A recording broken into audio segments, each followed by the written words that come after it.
Hi everyone, welcome to my best ever all-in-one Edexcel IGCSE biology video. I am so excited to share this with you. This is biology perfection as far as I'm concerned. I'm going to take you through in just the right amount of detail you'll need for your exam, as well as showing you past paper questions to help you perfect your exam technique to make your dream grade a totally achievable goal. I hope you see that this has been time extremely well spent. I'm super proud of this video and I hope you enjoy it. Just to introduce myself, my name's Hazel, I'm Science with Hazel. I studied at St John's College, the University of Cambridge. I'm a qualified secondary science teacher and I've been working as a private tutor for over 10 years, so I think I'm well placed to make this content. Throughout you'll see snippets of my revision guide. If you'd like to get hold of a copy, that's available on my website, SwH Learning. There's information there about private tuition if you want help from me or any of our tutors, as well as if you want to sign up to our online revision courses which are held on Zoom that will give you the exam preparation you need to fully ace your exams. But let's just get going. Now, to begin with, what are the characteristics that all living organisms share? Well, we're going to use Mrs. H. Gran to help us remember. The M stands for movement, R stands for respiration, S stands for sensitivity, H stands for homeostasis, G is growth, R is reproduction, E is excretion, and N is nutrition. As you'll notice throughout my videos, I'm going to be really concise here. I'm not going to talk about all the extra stuff that you might have been taught. I just want to teach you the things which will most likely come up in the exam. So the R, which stands for respiration, do make sure you can write the word equation and the balance symbol equation here. You've got oxygen plus glucose produces carbon dioxide and water and releases energy. Make sure you never say produces energy. You won't get any marks for that. It releases energy. In terms of the balanced symbol equation, we have 6O2 reacting with C6H12O6 goes to 6CO2 plus 6H2O. Now, sensitivity refers to an organism's ability to respond to its surroundings.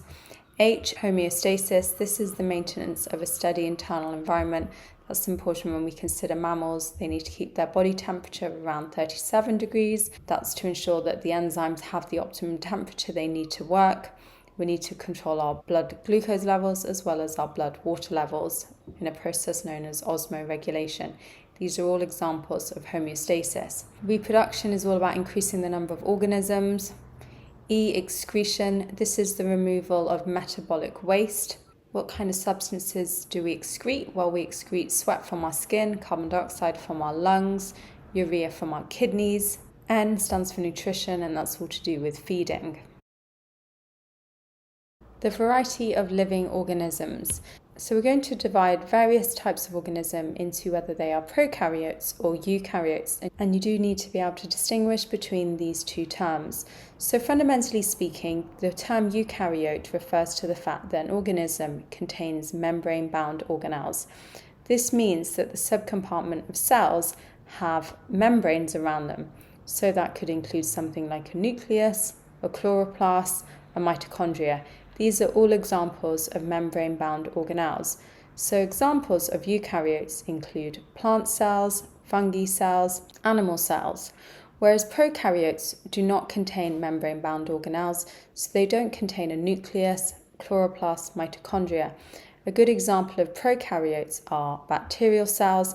Remember, rather than having a distinct nucleus, bacterial cells have a circular chromosomes known as a nucleoid, as well as small circles of DNA known as plasmids. Let's go into greater detail now about the components of an animal cell, plant cell, etc.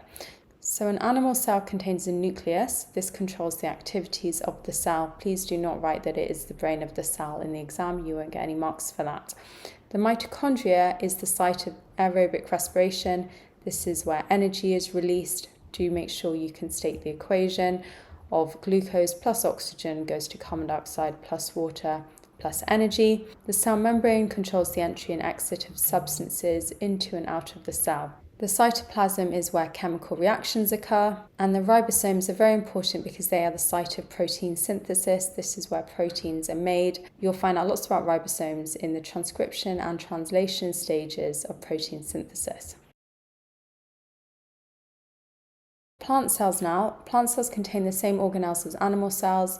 So if you've learned the functions of the cytoplasm and the nucleus, etc., that's still relevant here.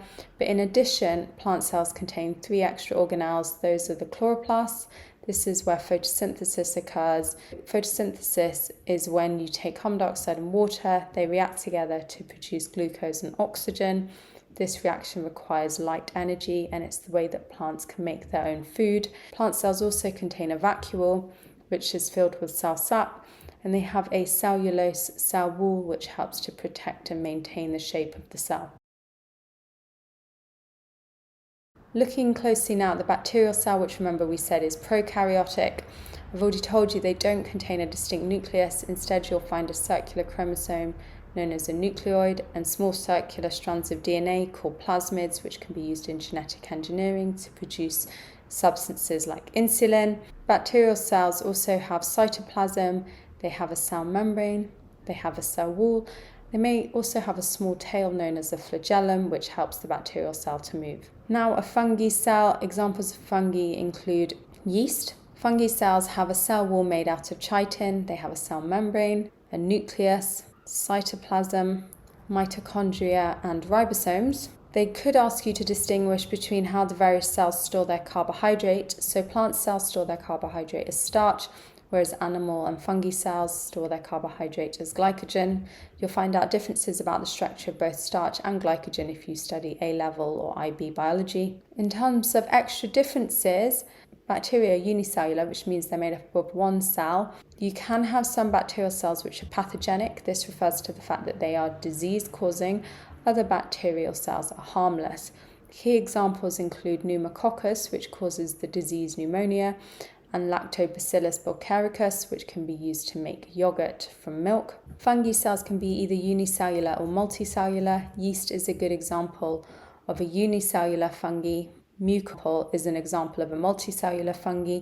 In multicellular fungi, their structure is incredibly specialized in that they are made up of strands known as hyphae, which join together to form a network known as mycelium.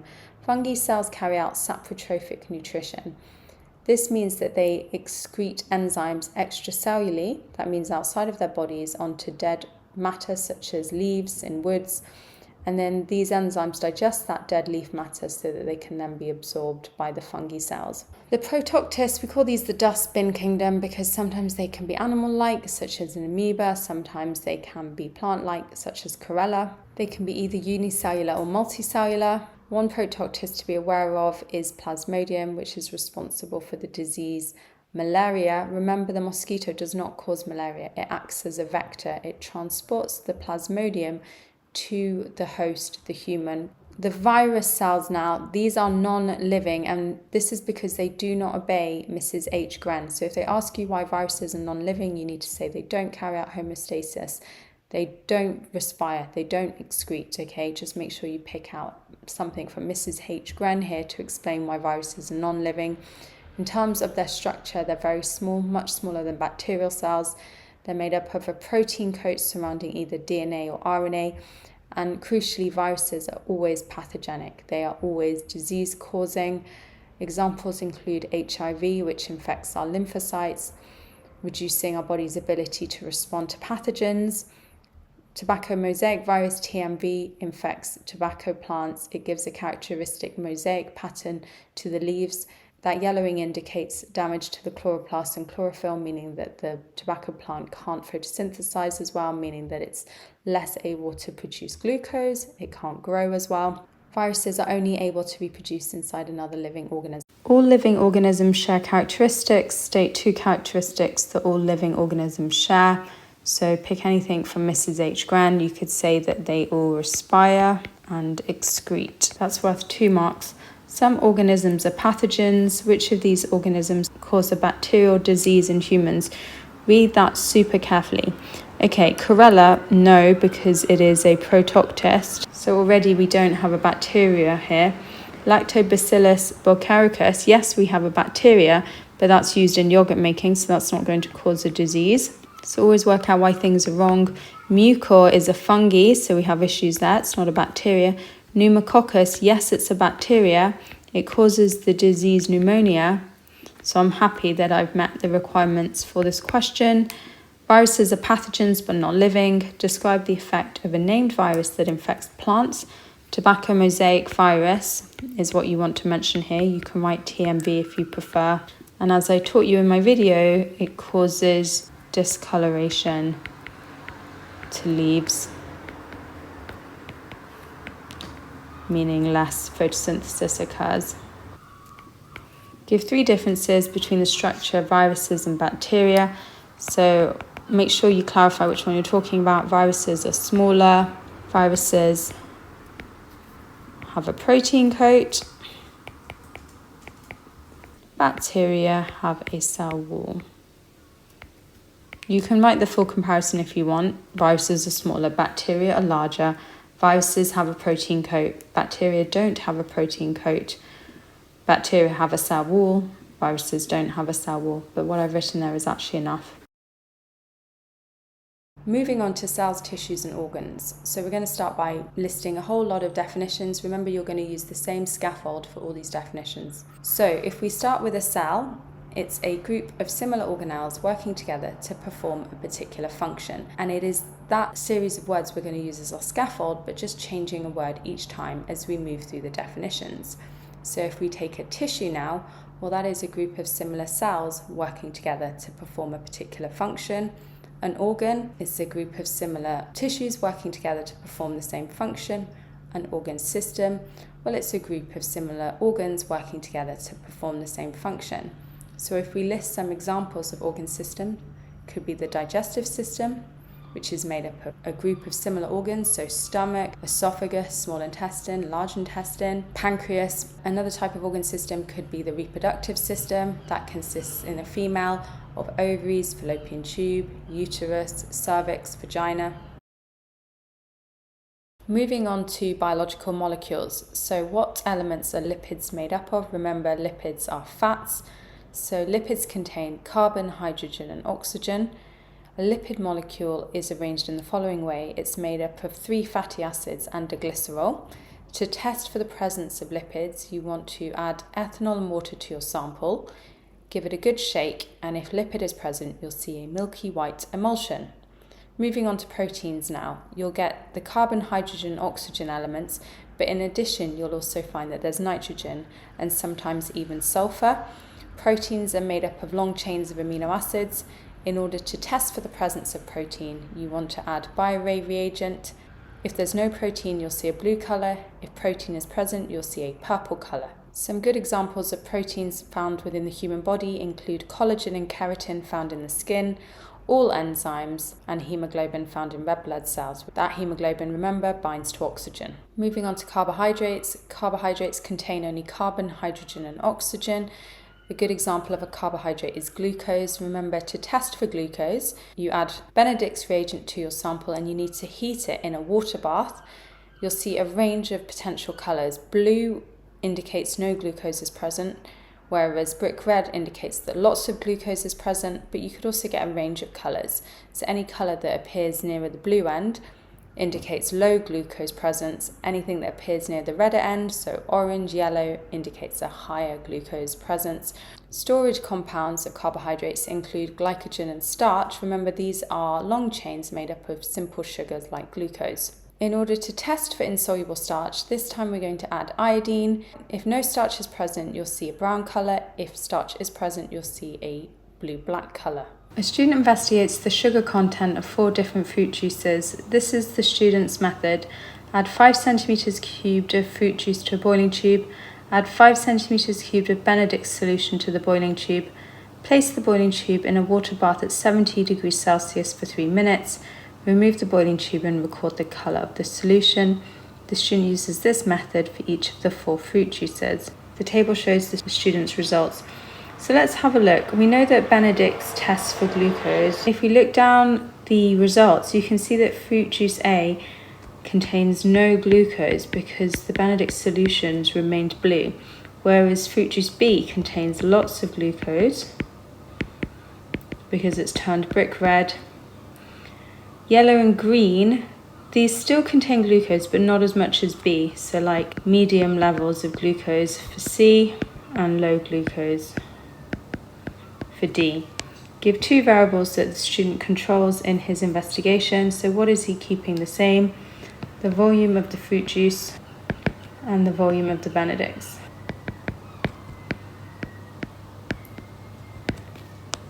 Give the juices A, B, C and D in order of sugar content from highest to lowest. Happily, I've already done that, so I said that B has the most, followed by C, then D, and then lastly A, which has none at all. The student is now given sugar solutions with concentrations of 1%, 5%, 10% and 20%. Explain how the student could use these solutions to estimate the concentration of sugar in the 4 fruit juices. So basically we're going to repeat the same experimental method as before, this time with the various concentrations of sugar solution. We'll look at the colour change that occurs, and then obviously if the colour matches fruit juices A, B, C or D, we'll be able to estimate how much sugar they each contain. So let's use our methodology from before.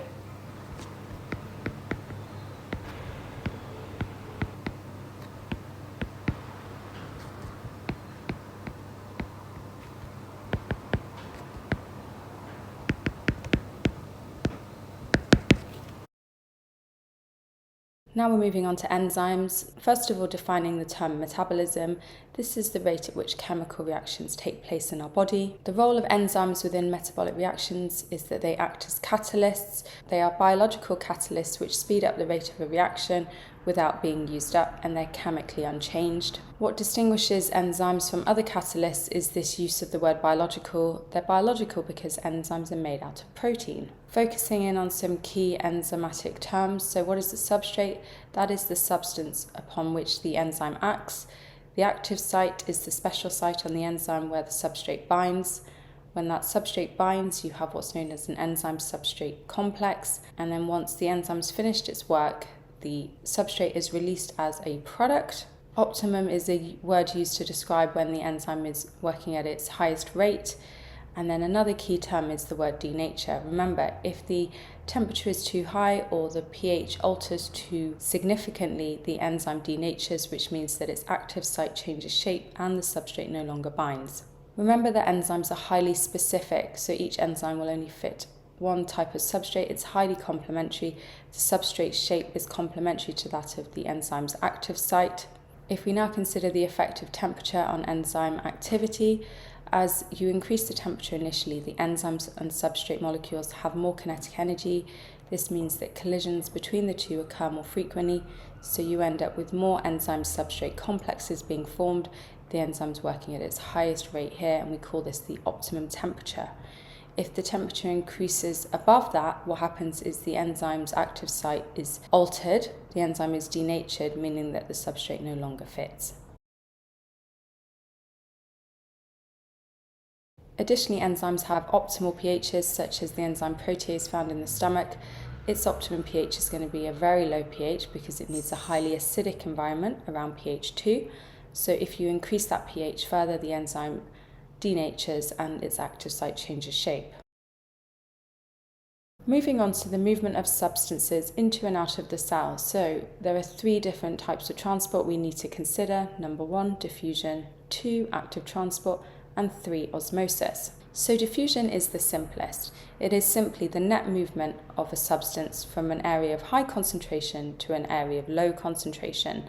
This is a passive process and does not require the input of energy or ATP. You could be asked the factors which increase the rate of diffusion or affect the rate of diffusion. So the steepness of the concentration gradient. The steeper the concentration gradient, the faster the rate of diffusion. Surface area also plays a part. The larger the surface area, the faster the rate of diffusion. A higher temperature will increase diffusion because the molecules have greater kinetic energy. A shorter diffusion distance means that molecules have less far to travel, again, so you'll have a higher rate of diffusion.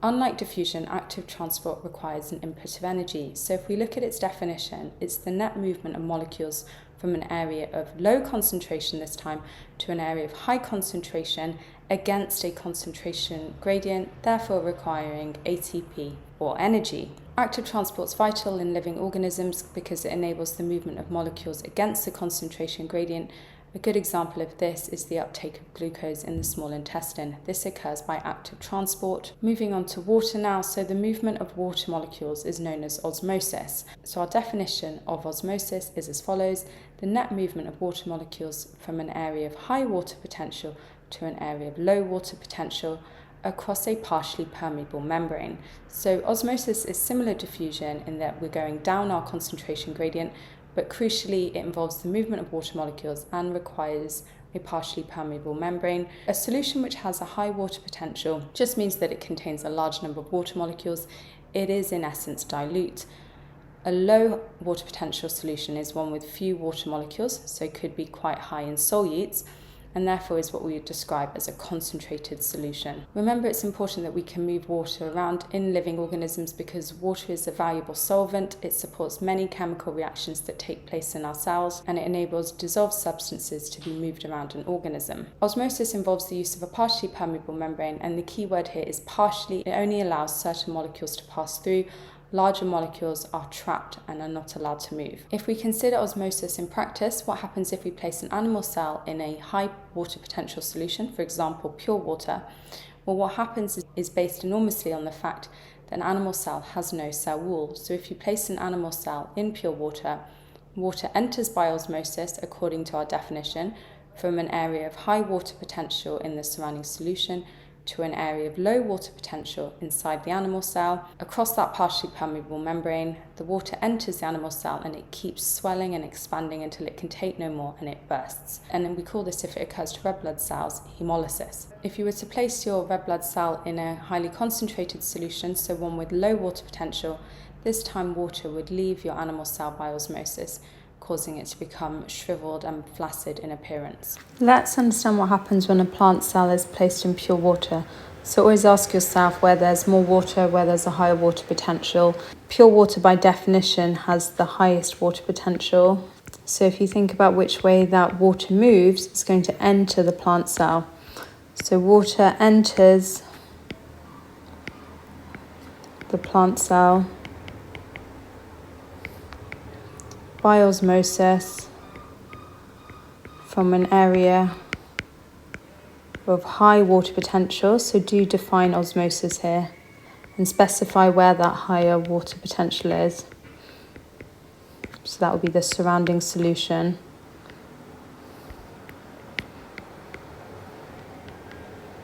To an area of lower water potential, which will be inside the plant cell.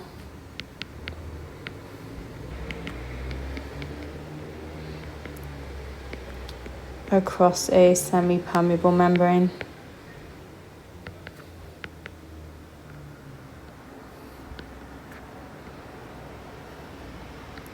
And then the plant cell itself becomes turgid, which means swollen.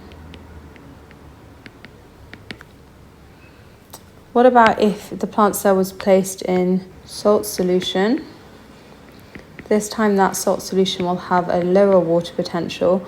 Water always moves from an area of high water potential to an area of low water potential. So in this case, we would change the wording so that water leaves the plant cell because it's moving by osmosis from an area of high water potential, this time inside the cell,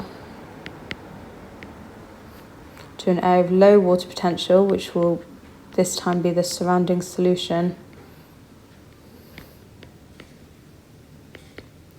And because water's left that plant cell, it will become flaccid and plasmolysed, which is when the cell membrane pulls away from the cell wall.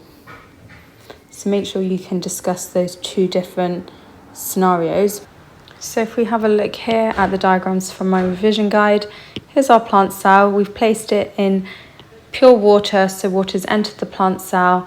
The plant cell has swollen up, it's become turgid. In this situation, the plant cell's been placed in a salt solution with a lower water potential, meaning that water leaves the plant cell, so it starts to shrivel up and plasmolyze, so that cell membrane has pulled away from the cell wall.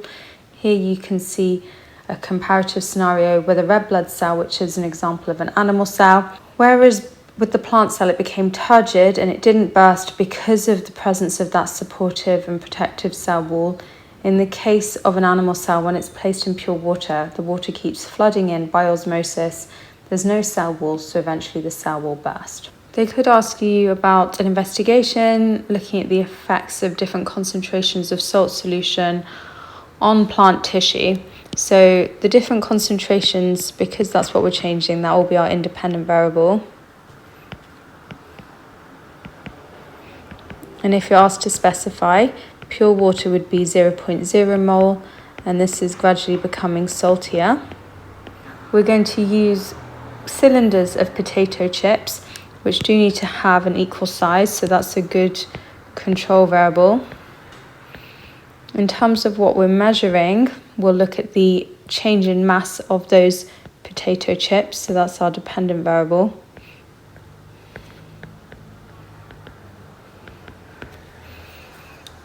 Do make sure that you dry the potato to ensure that we don't have any excessive water attached.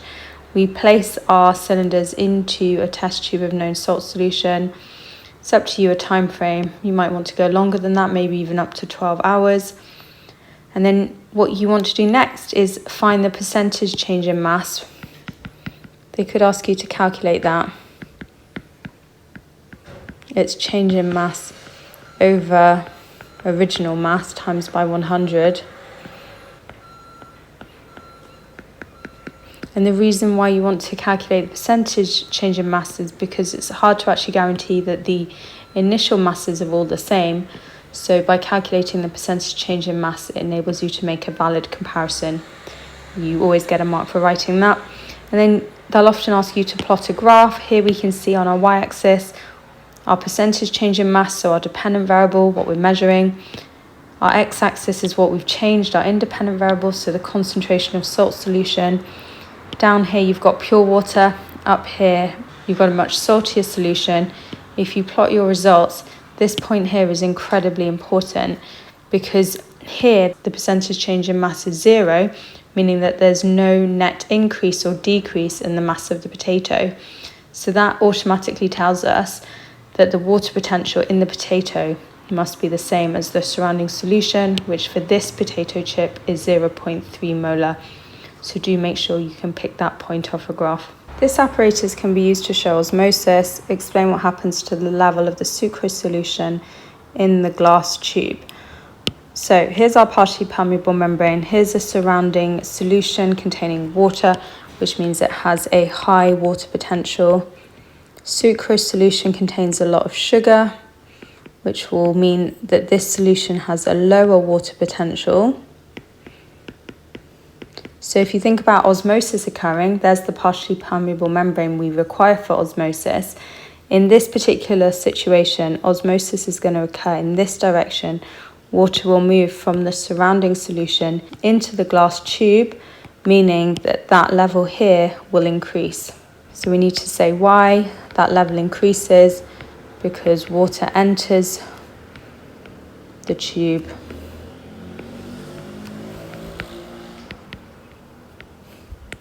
by osmosis from an area of high water potential. It's very similar to the explanations I was just providing. Say where that is in the beaker to an area of lower water potential, which will be inside the glass tube.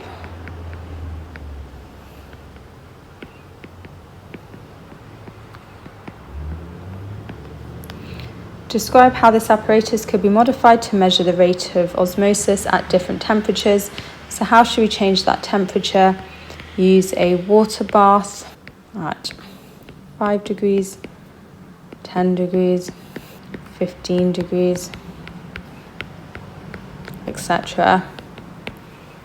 And because we're after the rate of osmosis, which always involves a time implication, we want to look at the level in that glass tube over a particular time period. So measure the height of solution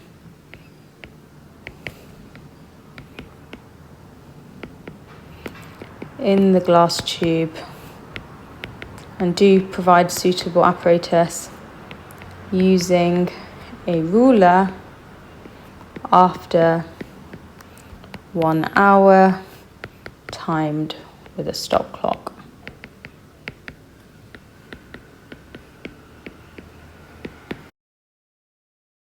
Plant nutrition. So clearly plants don't feed in the way that animals do. So how do they obtain their food? Well, they obtain it through the number one plant process, which is photosynthesis. Plants are incredibly clever in that they're able to take carbon dioxide, react it with water, and in the presence of light, they can produce their food, glucose, and they produce oxygen as a byproduct. And that is your word equation for photosynthesis. Make sure you can also state the symbol equation. It's useful to remember that you need a 6 in front of all the formulae apart from glucose. So that means 6 CO2 reacts with 6 H2O to form glucose, C6H12O6, plus 6 O2. Now, where does photosynthesis take place? It takes place in the chloroplast of the plant cell. But clearly, not all plant cells contain chloroplasts. After all, ones found within the root aren't exposed to light, so you won't find chloroplasts there.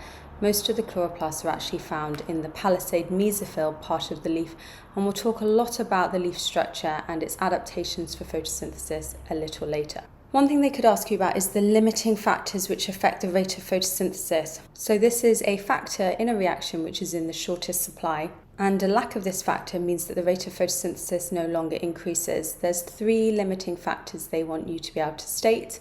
That's temperature, light intensity, and carbon dioxide concentration.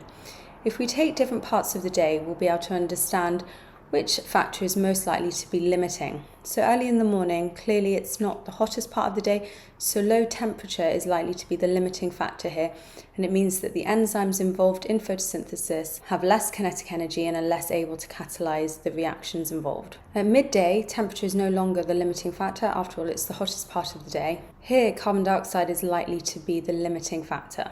Let's look at the leaf structure in a great amount of detail now. So in terms of its adaptations for photosynthesis, first of all, start by stating that it is flat and has a large surface area. This means it can absorb as much light as possible. If you also think about leaves, they're very thin, and that means that there's a short diffusion distance for the gases needed in photosynthesis to diffuse. Starting with the topmost layer, the waxy cuticle is present in order to prevent water loss by transpiration. Next up, we have the upper epidermis, which is transparent to allow light to enter the leaf. The palisade mesophyll contains the layer of cells which most closely resemble what you'll be familiar with in terms of a plant cell. Here you'll find lots of chloroplasts which absorb sunlight in photosynthesis. This is where the glucose is made. Then you have the spongy mesophyll, which is characterized by air spaces which allow gases needed for photosynthesis to diffuse. So really we're talking about carbon dioxide here. But how does carbon dioxide enter the leaf? Well, it enters through small holes located on the lower surface of the leaf, known as stomata. When those holes open, carbon dioxide is able to diffuse into the leaf. At the same time, water leaves, and this process also occurs by diffusion. It's not osmosis because there's no partially permeable membrane in the stomata. One thing to be aware of is that if the water loss, the transpiration, is occurring too quickly, the plant may start to wilt. So at this point, special cells known as guard cells will cause the closure of the stomata, meaning that no more water leaves, but at the same time it means no more carbon dioxide can enter, therefore limiting how much photosynthesis can occur. One investigation which is frequently asked about is how do we investigate the effect of light intensity on the rate of photosynthesis. So our independent variable, what we're changing, will obviously be our light intensity, and the most straightforward way of altering this is by simply holding a lamp at different distances away from our plant. For example, 10 centimeters, 20 centimeters, 30 centimeters, etc. But how are we going to measure the rate of photosynthesis? Now, when you're asked about the rate, there's always a time implication. So we need to look at how much photosynthesis is occurring in a particular time frame.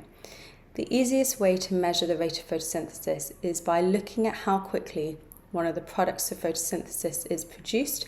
And if you remember, photosynthesis produces glucose and oxygen. And the easiest thing to monitor is the rate of oxygen bubble production. And we can simply do that by either counting the number of oxygen bubbles released from pondweed in 60 seconds, for example, or we can measure that volume more accurately by using a gas syringe. We like to use pondweed because it exists in water, so it makes those oxygen bubbles far more visible. So our dependent variable here could be the number of oxygen bubbles released in 60 seconds. What about our control variables? Well, clearly we need the same length of pondweed, the same species of pondweed, the same carbon dioxide concentration, and the same temperature.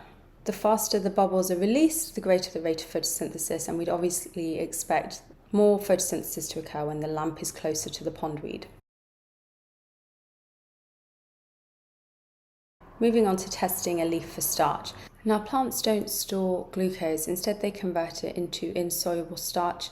The reason for that is because starch is insoluble, so it has no osmotic effect. Now, in order to force a plant to use up its starch, you need to stop it photosynthesizing, and the way to do that is by placing it in the dark for a minimum of 12 hours. So how do we test a leaf for starch? Well, the first thing you need to do is boil the leaf in order to kill it. We need to remove the green from the leaf, and the green is due to the chlorophyll. So how do we remove the chlorophyll? We need to boil in ethanol. Do be mindful that ethanol is highly flammable. We then wash the leaf in cold water, and then finally, to test for starch, remember from a previous part of the specification, we use iodine here. Iodine stays brown when no starch is present. It turns blue-black when starch is present.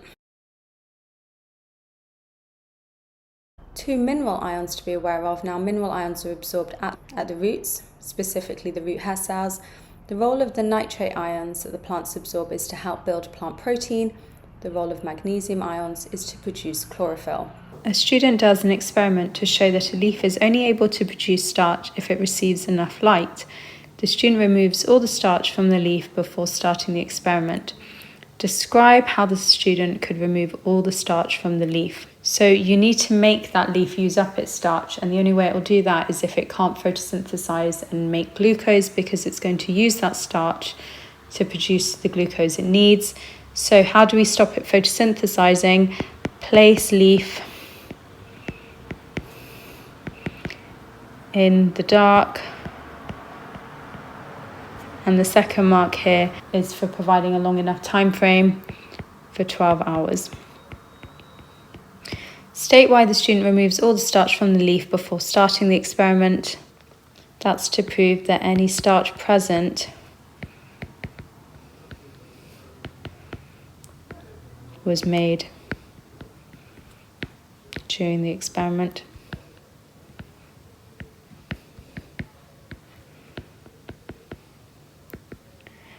Before testing a leaf for starch, chlorophyll needs to be removed. Give a safety precaution the student needs to take when removing chlorophyll. So they're expecting you to know an awful lot about this experiment. Obviously, we need to boil the leaf in order to kill the leaf. But then remember that we boil in ethanol in order to remove that chlorophyll. So what's the safety precaution? Well, ethanol is flammable, so it will make sense to use a water bath rather than a direct flame.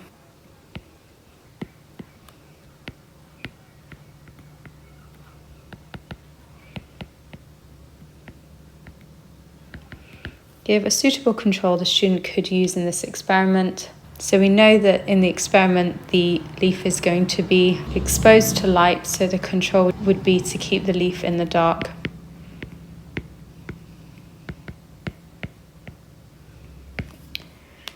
Describe how the structure of the leaf is adapted for photosynthesis. So let's go through all the various adaptations. So we're going to start by saying the leaf is flat and has a large surface area to absorb as much light as possible.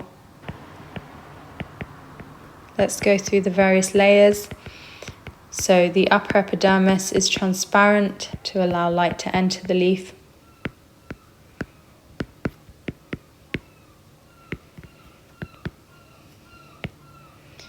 The next layer is the palisade mesophyll, which, remember, contains lots of chloroplasts which carry out photosynthesis.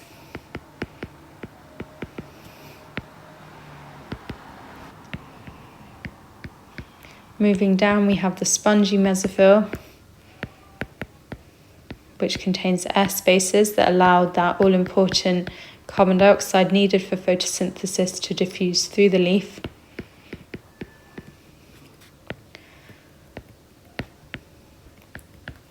Moving down again, those holes are called stomata. Allow CO2 to enter the leaf. And what's the other reactant of photosynthesis? So remember, we have 6 CO2 reacting with 6 H2O to form glucose and oxygen. So we've talked about how that carbon dioxide is entering. What about the water? Xylem in the vein of the leaf allows the entry of water to the leaf.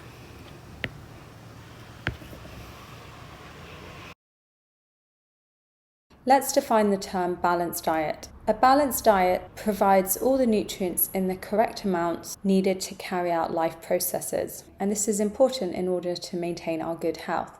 So what are the components of a balanced diet? We're going to go through the various nutrients, which foods contain those nutrients, why the nutrient is required by our bodies, and any appropriate deficiency diseases.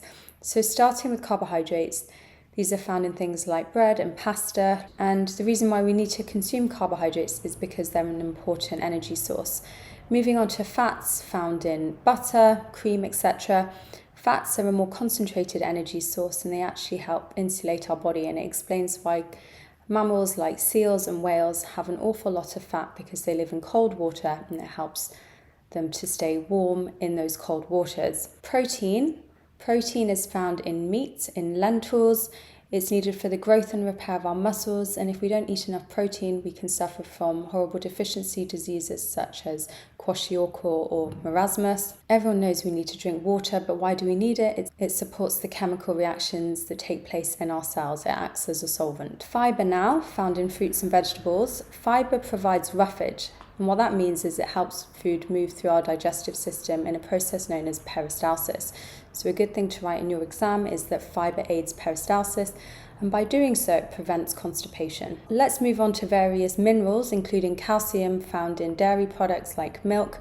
Calcium is needed for strong teeth and bones, and if you don't get enough calcium in your diet, you're likely to suffer from weak teeth and bones. Iron is found in red meats, spinach. Iron is an important component of the hemoglobin in red blood cells, and as a result, we need iron to help us transport oxygen around our bodies. Without enough iron, you can suffer from a deficiency disease known as anemia, where symptoms include tiredness and fatigue. Various vitamins now vitamin A, found in fish liver oils. This is needed to help with our vision, and people who have insufficient quantities of vitamin A suffer from night blindness. Vitamin D, also found in fish liver oils, it's also made by the action of sunlight on our skin, is also needed for strong teeth and bones. Without enough vitamin D, you can suffer from rickets, which is when your legs start bowing out. And then lastly, vitamin C, found in citrus fruits like oranges and lemons. This actually helps to stick together the cells which line your mouth, and if you don't eat enough vitamin C, you might suffer from an affliction known as scurvy, where your gums start bleeding. And historically, sailors are famous for suffering from scurvy, so in the end, the boats they used to travel on used to contain barrels of oranges and lemons. Make sure you're aware of the differences in the type of diets people require based on their activity, their lifestyle, etc. So people with more sedentary jobs will obviously require less food, so less carbohydrates, less protein, less fat, compared with people with very physical occupations. You often find that when girls reach puberty that they suffer from anemia, and that's due to a lack of iron brought on through menstruation, which remember is the blood loss associated with a period. Pregnant women will obviously need more of everything because they need to support the growing fetus in terms of its muscle growth, bone development, production of blood, so obviously we'll need more iron, more calcium, more protein, etc. in order to support that growing fetus. Cow's milk contains a mixture of nutrients including protein, fat, sugar, vitamins and minerals. The main sugar in milk is a carbohydrate called lactose, which chemical elements are present in carbohydrates. So that's CHO, carbon, hydrogen and oxygen. Let's look down at the options. It's B. Describe how to test a sample of milk for protein. Keep this really minimal. Use bioarray reagent. The sample turns purple in the presence of protein.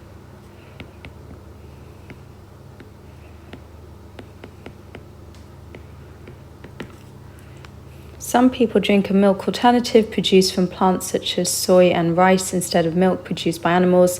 The table shows nutritional information for different milk products. So we have cow's milk, soy milk, rice milk, together with the energy, how much protein they have, how much fat, carbohydrate and calcium. The recommended daily amount of calcium for a child is 1400 milligrams. Calculate the mass of cow's milk that would contain 1400 milligrams of calcium. So make sure you're looking along the cow row. So there's 250 milligrams in 224 grams of milk. So take that 1400, divide it by 250 and then multiply it by 224. 1254 grams. Discuss whether soy milk or rice milk is a suitable replacement for cow's milk in the diet of children. So we need to look at both the soy and the rice and decide based on the nutrient contents if it's a good replacement for cow's milk. Remember, we also need to take each of these nutrients and understand why they're important. So if we start with the energy, we can see that both soy and rice have less energy in them compared with cow's milk. In terms of the protein, we can see that the soy has the same mass of protein, which means that soy milk will be suitable for helping to grow and repair muscles. Rice has very little protein, so that's going to mean that we don't have enough protein, meaning you can end up with certain diseases like kwashiorkor. What about the fats? Well, it depends which way you look at it. There's less fat in soy and rice, which is good in terms of there won't be as much weight gain, which could lead to obesity. However, fat's also important, remember, as an energy source and for insulation. Carbohydrates, soy has less carbohydrate, rice has more carbohydrate. So here rice is a good energy source. Now if we look at calcium, soy has a huge amount of calcium actually, so that's going to be really good for our teeth and bones. Rice is going to be a very poor substitute, seeing as it has no calcium in it whatsoever. So overall, I would definitely pick soy as opposed to rice as my replacement milk product if I weren't drinking cow's milk anymore.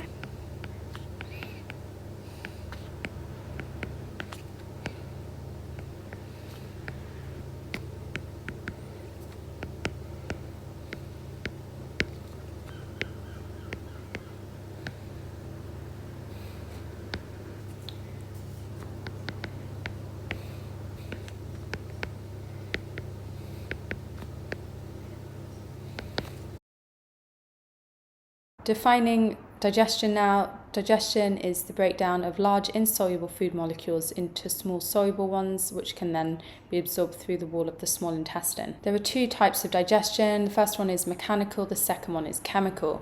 So mechanical really means just breaking down that food into smaller pieces. There's no change in the chemical structure of the food. So if you think about it, the first place that mechanical digestion takes place is in your mouth. Your teeth chew, breaking up that food, increasing its surface area. A second place mechanical digestion takes place is in your stomach, where the stomach muscles contracting help to break down that food further, and hydrochloric acid in the stomach also assists with this. Chemical digestion really means the altering in the structure of the food. It means making that food more soluble, and it's enzymes which are responsible for this. So in the mouth, we've already discussed the mechanical digestion by the teeth, but also the enzyme amylase. This will be responsible for chemical digestion, the digesting of starch into maltose. Food then passes down the esophagus, so the bolus, the ball of food, passes down the esophagus with the aid of peristalsis, which is the contraction of muscles. Food reaches the stomach. I've already mentioned what the stomach does. Remember that hydrochloric acid also lowers the pH, meaning that any bacteria ingested will also be destroyed. Protease is an enzyme secreted by the stomach. It helps break down proteins into amino acids. Further peristalsis occurs in the small intestine. Remember that fiber is essential in your diet because it provides bulk to your food, it provides roughage, it aids the process of peristalsis, therefore helping prevent constipation. Moving on to bile. So remember, bile is produced by the liver, stored in the gallbladder and released into the small intestine. The role of bile is twofold. Number one, it emulsifies fats, increasing their surface area, meaning that the enzyme lipase can work more effectively. Number two, it neutralizes the pH of food, meaning that enzymes released into the small intestine aren't denatured. We've already mentioned the enzymes amylase and protease. Remember the enzyme maltase, this breaks down maltose into glucose. You've got the enzyme lipase, this breaks down lipids into fatty acids and glycerol. The pancreas secretes all three enzymes into the small intestine. Now the small intestine's role is to absorb those soluble food molecules. It's adapted in order to increase the rate at which absorption takes place. The microvilli and villi increase the surface area, meaning that absorption occurs more quickly. You've got the presence of a lacteal that aids fat absorption. You've got a good blood supply, lots of blood capillaries. Thin walls provide a short diffusion distance. The role of the large intestine is to reabsorb water. By this point, you'll have reabsorbed all your soluble food molecules, leaving you with just the indigestible foodstuff. This makes up the bulk of feces, which are stored in the rectum and released into the anus. Let's discuss some key definitions now. So ingestion, effectively eating, that's the intake of food. You've got egestion, which you mustn't confuse with excretion. Now, egestion is the removal of feces from the anus, so in effect pooping. Excretion is the removal of metabolic waste. Assimilation is the buildup of large molecules from small molecules. Digestion I've already mentioned. Absorption I've mentioned in passing. It's the movement of soluble food molecules across the lining of the small intestine into the blood. Respiration now. So aerobic respiration involves the use of oxygen. The word equation is oxygen plus glucose goes to carbon dioxide plus water plus the release of energy. Remember that energy is always released, it's never produced. Make sure you can write the symbol equation as well. So sixes are important here with the balancing. You want 6O2 plus C6H12O6, which is the formula of glucose, goes to 6CO2 plus 6H2O. Although energy is released, ATP is made, and it's this ATP which is used to transfer the energy. What is this energy released by respiration used to do? Well, it's used to help us contract muscles, move substances by active transport, carry out assimilation, which is building up large molecules from small molecules. It's also used in cell division as well as the manufacture of more organelles found within our cells. We've already said that we need oxygen for aerobic respiration. How does oxygen enter our body? Well, it enters through an inhalation, that's a breath in. The oxygen actually enters our blood in our lungs. Remember that general atmospheric air contains around 20% oxygen. It's mostly made up of nitrogen with some argon gas, carbon dioxide and water vapor. If we compare air that we breathe in, so that's inhaled air, compared with air that we breathe out, exhaled air, it makes sense that we absorb oxygen into our bodies. So therefore exhaled air will contain less oxygen. Because carbon dioxide is produced by respiration, exhaled air will contain more carbon dioxide and more water vapor. So make sure that it makes sense to you. If you look at the equation for aerobic respiration, exhaled air must therefore contain more CO2, more water, and less oxygen. Hydrogen carbonate indicator can be used to demonstrate how much carbon dioxide is present. So atmospheric air contains around 0.04% carbon dioxide.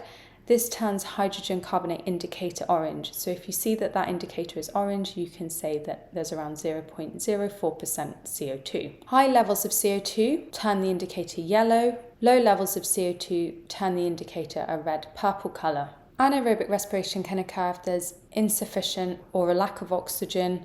Here the glucose is incompletely broken down and it actually releases less energy and produces less ATP compared with aerobic respiration. Anaerobic respiration is carried out by yeast cells as well as our muscle cells if we experience intense periods of exercise. When yeast anaerobically respires, it takes that glucose and converts it into ethanol and carbon dioxide. This process is actually used in the bread making industry to help bread dough rise. The ethanol produced is used in the alcoholic drinks industry, so to make beer and wines. When our muscles anaerobically respire, this time the glucose is converted to lactate. Anaerobic respiration can cause muscle fatigue over time, and that's due to what's known as an oxygen debt. It means that when you stop exercising, your breathing rate stays high, and the reason for that is because you need to introduce more oxygen into our body in order to break down the lactate produced by anaerobic respiration. A student investigates the effect of temperature on the rate of anaerobic respiration in yeast. The student measures the rate of gas produced in centimeters cubed per minute. The graph shows their results. Name the gas produced by yeast during anaerobic respiration. Remember, that is carbon dioxide. We use it in our alcohol making industry. Explain the effect that increasing temperature has on the rate of gas production by the yeast. So let's talk about the various portions of the graph. I'm going to call them A, B, and C. And because they're asking us for an explanation, we need to give the biological reasons as to why you see an increase here in terms of gas production. This is the peak, and then you see it decrease down here. So I'm going to say at A, remember these answers are always to do with enzymes. Enzymes have more kinetic energy, meaning more enzyme substrate complexes form. In biology, if they're asking about temperature, it's always to do with enzymes. At B, let's double check the optimum temperature has been reached, which from the graph is approximately 37 degrees. And then at C, the temperature is too high. And remember what happens to enzymes when they're too hot? They denature, which means their active sites change shape and the substrate no longer binds.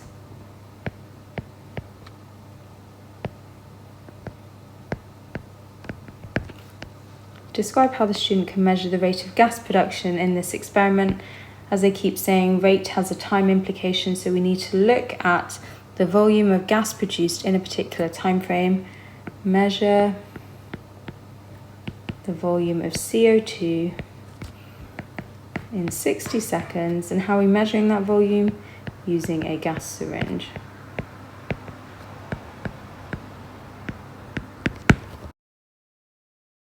The respiratory system now, we'll start with its anatomy. So your windpipe, its scientific name is your trachea, which runs down here. Then it branches, quite similar to the branches of a tree really, into two bronchi. Smaller branches follow on, called bronchioles, and then it ends in air sacs, known as alveoli. You have a thick layer of muscle that sits towards the bottom of your thorax. That's called your diaphragm, which is able to contract and relax. Your rib cage provides a bony cage over the top of your lungs to help protect them. You've also got intercostal muscles, which are muscles which sit between your ribs, and they'll play an important role when you take a breath in and when you take a breath out. So I've already mentioned that the alveoli are air spaces. This is effectively where oxygen goes from your air in your lungs into your blood and carbon dioxide leaves your blood. There are small vessels known as capillaries which kind of cover your alveoli. They provide a very good blood supply in order to allow that gas exchange to take place. So what are the adaptations of the alveoli for gas exchange? Well, I've already said there's a large surface area, and that's due to their grape-like structure. They've got thin walls, so that provides a short diffusion distance. They're moist, which allows gases to dissolve, and they have good ventilation, which maintains a steep concentration gradient, and that means that diffusion of gases occurs much more quickly. Focusing in on the trachea, now the trachea is supported by rings of cartilage. They help to support the trachea, stop it from collapsing, and they also enable your neck to bend. So focusing in now on ventilation, that's the movement of air into and out of the lungs. What about an inhalation, a breath in? The following changes occur. First of all, your diaphragm contracts, it flattens, your external intercostal muscles contract, and together these cause an increase in the volume of your thorax. Because the volume's increased, by definition, the pressure must decrease, and that's really in comparison to atmospheric air, and as a result, air is drawn into the lungs. What about an exhalation now, a breath out? The opposite occurs. This time your diaphragm relaxes, it becomes dome-shaped. Your external intercostal muscles relax. Together, these reduce the volume within your thorax, meaning that the pressure this time increases compared with atmospheric pressure. Therefore, air is forced out of your lungs. If you consider the difference in composition between inhaled and exhaled air, clearly inhaled air will contain more oxygen compared with exhaled air because the oxygen's been used by cells in respiration. Exhaled air contains more carbon dioxide and more water vapor compared with inhaled air, and that's because these two substances are products of respiration carried out by our cells. So these substances get transported to the lungs so that they can be breathed out. Why does our breathing rate increase during exercise? I'm sure you're aware if you've gone on a run, you'll start breathing far faster, far more deeply. The reason for that is because your muscle cells in particular need to respire more. They need to release more energy to allow your muscles to contract. Respiration, remember, produces carbon dioxide. There are obviously lots of benefits associated with exercise on the cardiovascular system. It includes increased numbers of red blood cells, increase in the size and strength of the heart, decrease in resting heart rate, increased muscle mass and bone density, increased number of alveoli, and a decrease in resting blood pressure. One of the most straightforward methods we can use to measure our heart rate is by taking our pulse rate.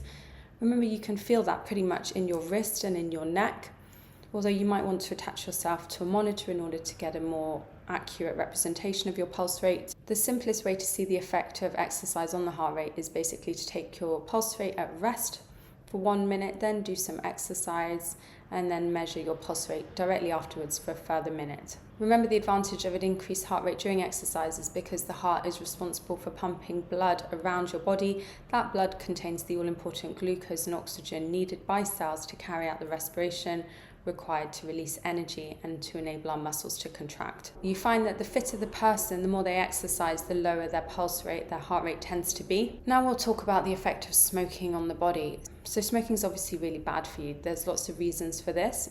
First of all, cigarettes contain tar. Tar is a carcinogen. This is a chemical which causes cancer. So people who smoke for a very long time may see increased likelihood of getting lung cancer.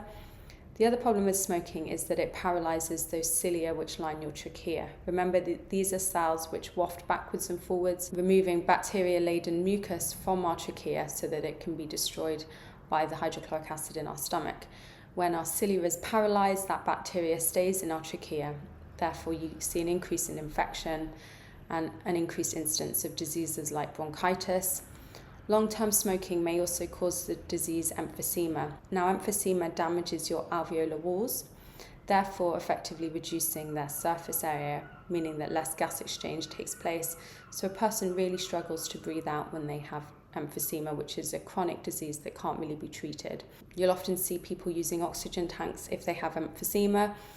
Cigarettes contain nicotine. It's an addictive drug. Nicotine actually increases the viscosity of the blood. It makes it thicker, meaning that you have an increased chance of high blood pressure and the coronary heart disease associated with that. Cigarette smoke contains carbon monoxide. Carbon monoxide, remember, combines irreversibly with the hemoglobin in red blood cells.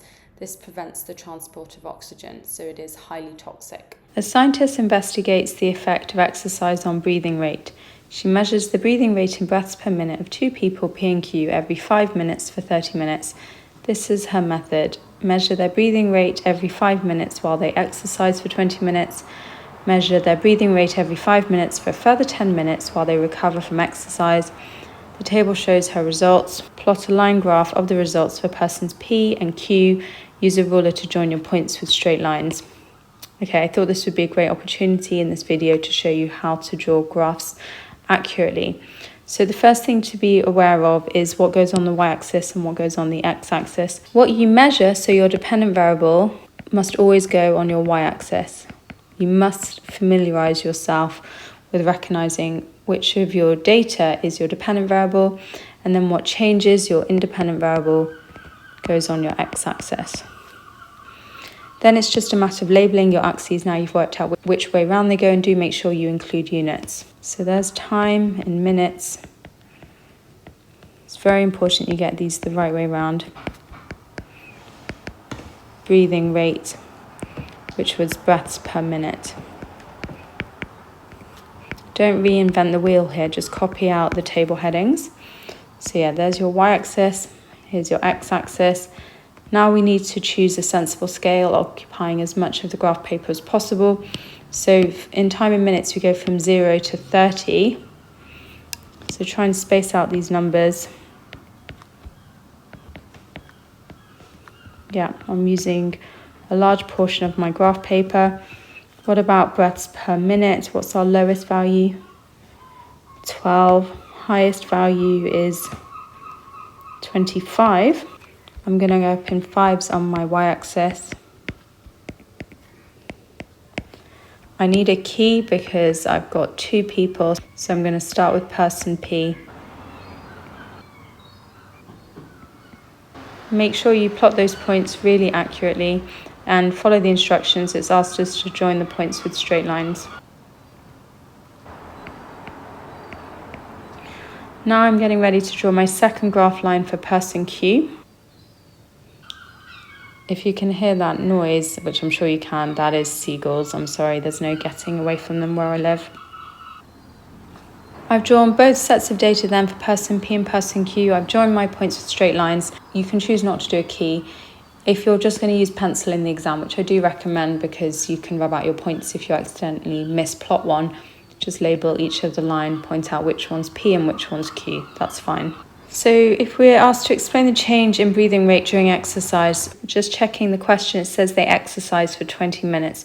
So let's make sure we're looking at the right portion of the graph. So I'm just looking at this portion of the graph. So I need to ask myself, why does the breathing rate increase during exercise? And there is a mark for pointing that out. So why would our body want to take more breaths so that we can get more oxygen into our body?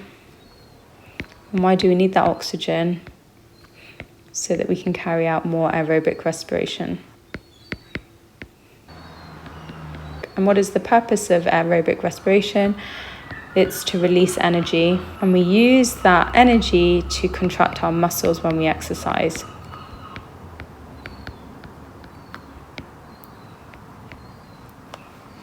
Explain why the breathing rates of persons P and Q remain high for 5 minutes after they have finished exercising. So why do they want to continue getting more oxygen into their bodies? Well, that's to remove any lactic acid that's built up as a result of anaerobic respiration, and it's to repay the oxygen debt.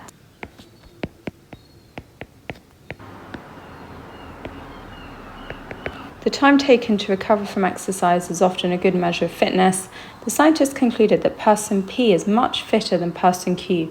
Comment on the validity of this conclusion. So when they want you to comment, you need to say if you agree or disagree, and you need to make a statement regarding the investigation, so how you think it was carried out. So is person P fitter than person Q? So person P is the purple line.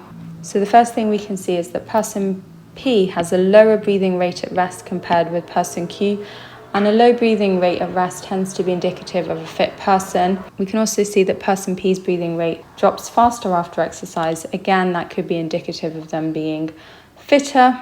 However, these results don't automatically mean that person P is fitter, because actually if you look, they both return to their normal breathing rates in the same amount of time.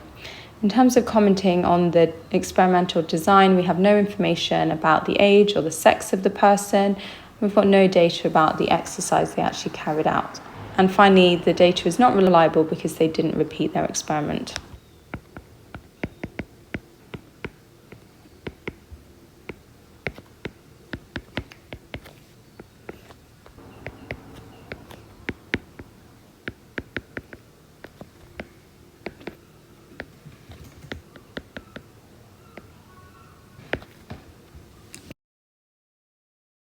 Moving on to the transport topic now. So we're going to start by considering why unicellular organisms don't require a transport system. So here's a unicellular organism. It's made up of one cell, and it is actually an amoeba, which, remember I taught you, is an animal-like protoctist.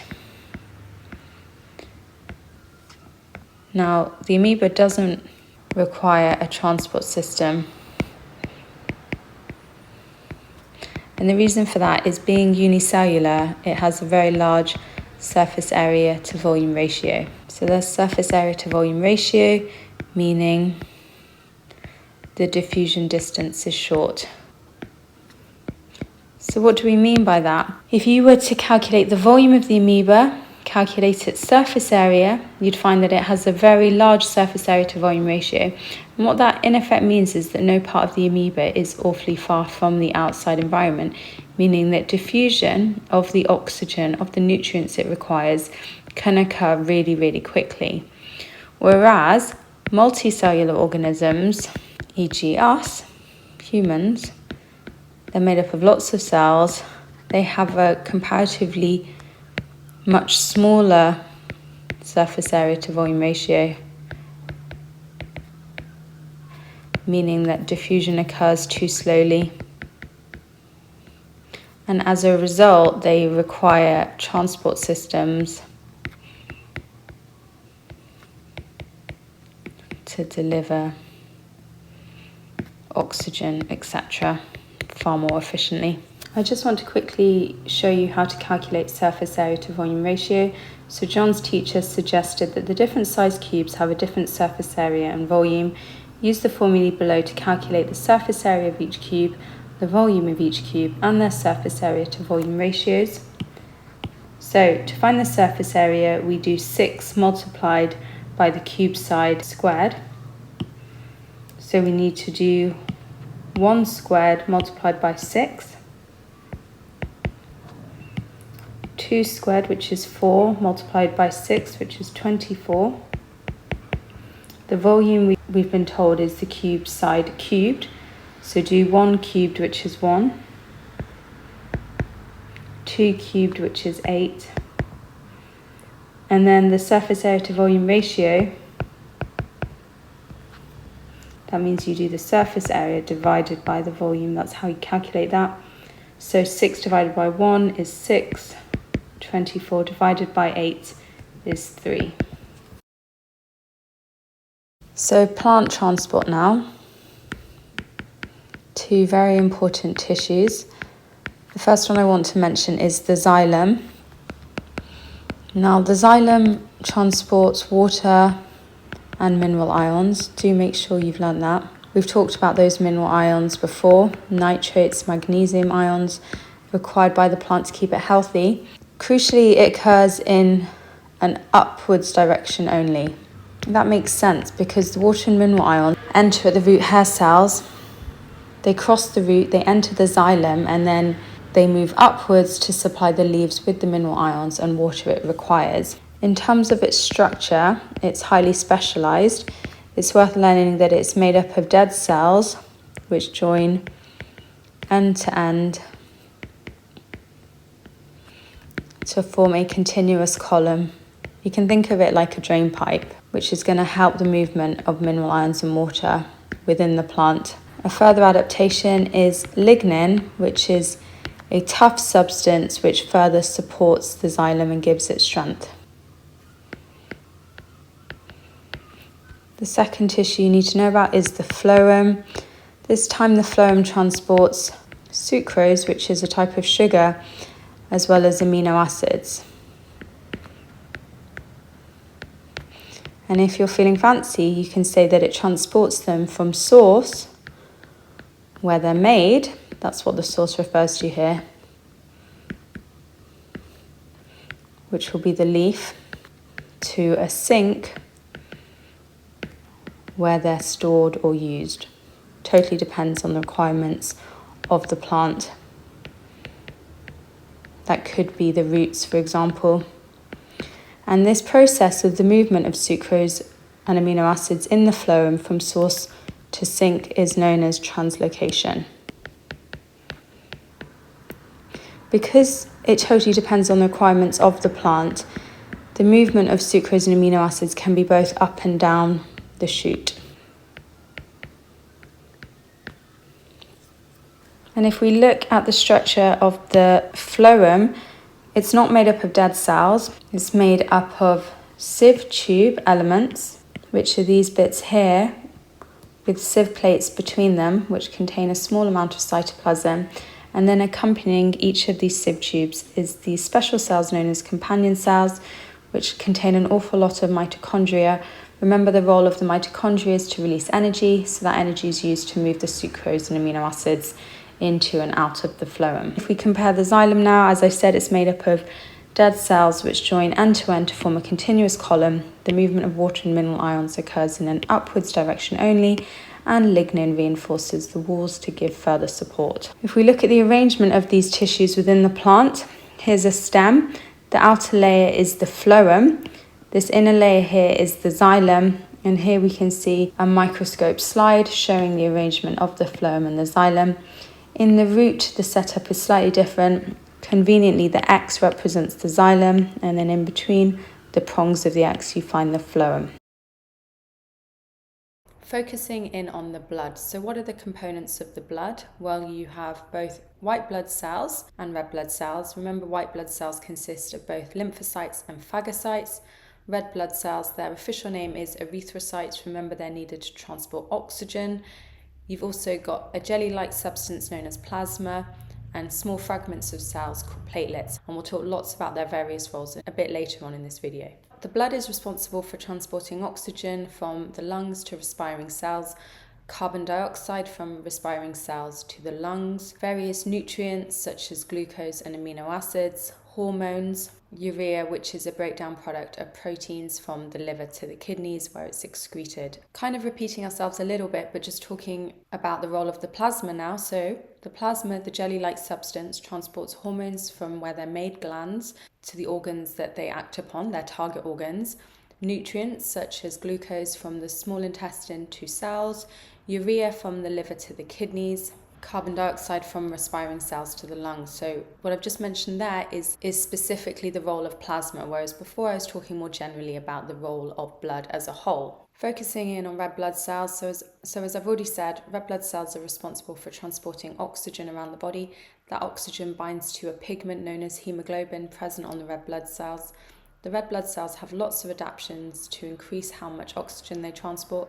They have a characteristic biconcave dish shape. This increases their surface area to volume ratio, maximizing the amount of oxygen that can be transported. They have no nucleus. This provides more space for hemoglobin. They're flexible, which enables them to squeeze through blood capillaries. And they have a thin membrane, which provides a short diffusion distance. Have you ever wondered why athletes like to train at high altitude? It's because of the following. At high altitude, you find there's less oxygen present. To compensate, more red blood cells are produced by our body. More red blood cells means that there's more hemoglobin, meaning that more oxygen can be transported by our blood. More oxygen is great for athletes because it means that more respiration can take place, more energy released, and more muscle contraction. The white blood cells form the body's defense against pathogens. Remember, pathogens are microorganisms which cause disease. They include things like bacteria, fungi, protists, and viruses. So there are two white blood cells. The first type is the phagocyte, the second type is the lymphocyte. Phagocytes have a characteristic lobe nucleus. Phagocytes carry out phagocytosis. What this means is that they engulf the pathogen. They do this through that lobe nucleus. It means that they can engulf that pathogen into their cytoplasm, whereupon digestive enzymes are released to destroy the pathogen. The lymphocytes, these have a large single lobe nucleus. This is because they don't engulf pathogens. Instead, they recognize small proteins on the pathogen's surface known as antigens. The lymphocytes secrete small proteins known as antibodies which bind to the antigen. Now, the lymphocytes, when they secrete these antibodies, first of all, the antibodies can help kill the pathogen, the bacteria. How do they do that? They can help cause the bacterial cells to clump together, making them more likely to be spotted by phagocytes so that they can then be engulfed. They also produce antitoxins, which counteract any toxins produced by the pathogen. And another method by which they may destroy the pathogen is by causing them to burst open. Now we turn our attention to discuss various blood vessels, starting with the arteries. You need to be able to describe their structure and function. So if we start with their structure, we say that arteries have a narrow lumen. This means that the hole that the blood flows through is very narrow. That's the lumen. Because of that, blood flows at high pressure, and to stop the blood vessels bursting, they need thick muscle and elastic fiber walls to withstand that pressure. Arteries carry blood away from the heart. Arteries tend to be oxygenated. The exception here is the pulmonary artery, which takes blood from the heart back to the lungs. That is deoxygenated. Veins have a much wider lumen. Because of this, blood flow is much slower at much lower pressure, and therefore they have thinner walls made of muscle and elastic fibers. Because that blood flows at such low pressure, sometimes it has a tendency to back up, and that's why it's a valve which ensures that blood flows in the correct direction. Veins tend to be deoxygenated. They contain no oxygen. The exception here is the pulmonary vein, which transports oxygenated blood from the lungs to the heart, specifically the left atrium. The capillaries now, these are much smaller than arteries and veins. They're only 1 cell thick. They have thin walls to provide a short diffusion distance. Their walls have small pores that allows the movement of substances. Capillaries have a very large surface area to volume ratio. Pulmonary means relating to the lungs. Renal means relating to the kidneys. Hepatic means relating to the liver.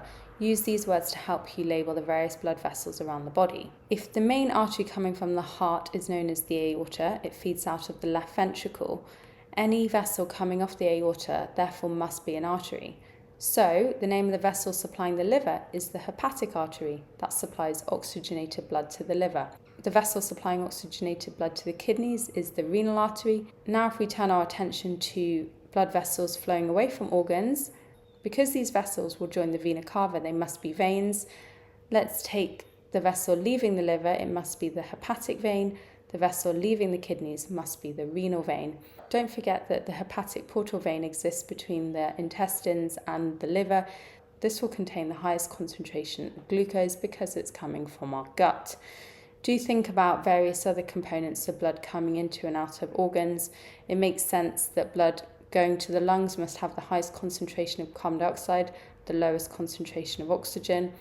Blood leaving the kidneys, remember the kidneys are an organ of excretion, therefore blood in the renal vein must be lowest in urea as that's been excreted in our urine. The heart is a muscular organ which helps to pump blood around the body. It's very important that it can do that because of what I've said previously. The blood transports a large number of very useful substances, the most useful of which is oxygen needed by cellular respiration.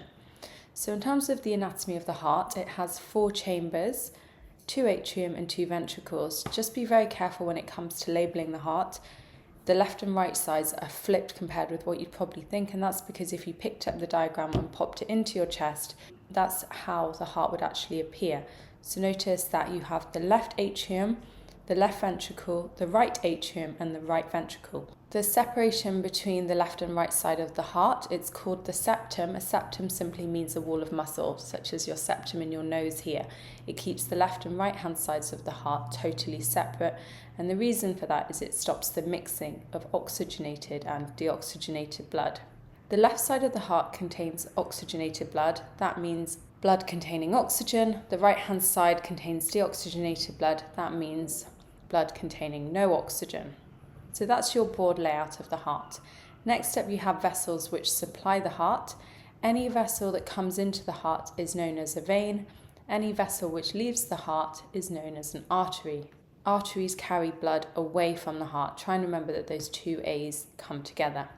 Right, let's get into the nitty-gritty of the heart then. So we're going to start with the left atrium. I've already told you that the left side of the heart is oxygenated. So where must that blood have come from? Well, oxygenation, gas exchange, occurs at the lungs. So blood supplied to the left atrium comes from the lungs, and the name of this vessel is the pulmonary vein. The left atrium contracts, forcing blood into the left ventricle. The left ventricle contracts, forcing blood into the main artery known as the aorta. This artery goes off and splits into smaller arteries supplying various organs and cells with oxygenated blood. The cells use up that oxygen in their respiration, so we say that the blood becomes deoxygenated. It obviously needs to return to the lungs in order to become oxygenated, but in order to do that, it needs to go to the heart first of all. It does this by travelling in the vena cava vein to the right atrium. The right atrium contracts, forcing blood into the right ventricle. The right ventricle contracts, forcing blood into the pulmonary artery. This blood is then returned to the lungs, where it can pick up more oxygen. There are various valves to prevent the backflow of blood in the heart. Between the walls of the left atrium and the left ventricle, you'll find the bicuspid valves, the left atrioventricular valves. They're both names for the same thing. And then in the walls between the right atrium and the right ventricle, you'll find the tricuspid valve, the right atrioventricular valves. These prevent backflow of blood back into the atrium. At the base of the pulmonary artery in the aorta, you have what's known as semilunar valves. These valves prevent backflow of blood into the ventricles. Remember, it's important that the left and the right-hand side of the hearts are separate in order to prevent oxygenated and deoxygenated blood from mixing, as this would result in lower rates of respiration. We say that the human heart is a double circulatory system. The reason for this is that blood enters the heart twice for every 1 circulation around the body. If you look more closely at the anatomy of the heart, you'll notice that the wall of the left ventricle is thicker than the wall of the right ventricle. Why is this? Well, that thickness means that there's more muscle. And the reason why the left ventricle needs more muscle is it needs to generate a higher pressure to force blood much further around the body. whereas remember the right ventricle is simply pumping to the lungs.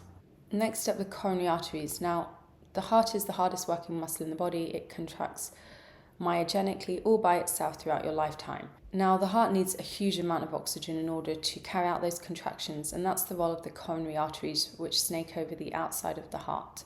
The coronary arteries supply the heart with its own oxygen requirements. Now, what happens if you lead a fairly unhealthy lifestyle? If you eat too much saturated fat, potentially smoking, it can be caused by stress. It can even be hereditary, so caused by genetic factors. But what may occur is that fatty deposits may build up in the lining of the coronary arteries. This narrows the lumen of the artery, meaning that less oxygenated blood reaches the heart muscle cells. As a result of this, aerobic respiration can no longer occur. More anaerobic respiration occurs, leading to the buildup of lactic acid, and fundamentally the heart muscle cells die.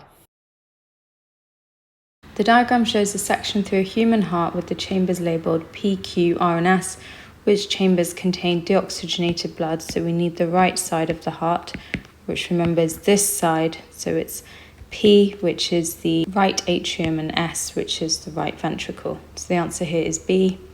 Explain why two of the valves in this heart are closed. So the valves we're talking about are here in the base of the aorta and the pulmonary artery. So the valves are closed to prevent the backflow of blood. And say into which chamber? To prevent the backflow of blood into the ventricles. This ensures blood flows to the... Make sure you point out where the aorta and the pulmonary arteries supply blood to. So flows to the body, that's the role of the aorta, and lungs, which is the role of the pulmonary artery. Heart disease is a major risk to health in the United Kingdom. In a study, the number of people with heart disease was recorded.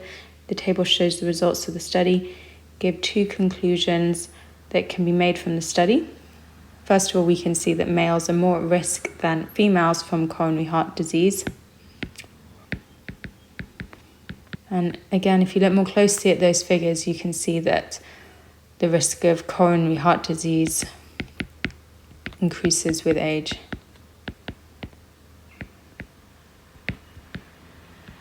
For both males and females. The population of the UK is 65 million, half of which are male, so that's 32.5 million males. Calculate the number of males with heart disease in the age range 18 to 44. So you have 5 people per 1,000 suffering from coronary heart disease. So we need to do 32.5 million as a number, divided by 1,000 and then multiplied by the 5 as given in the table to get 162,500.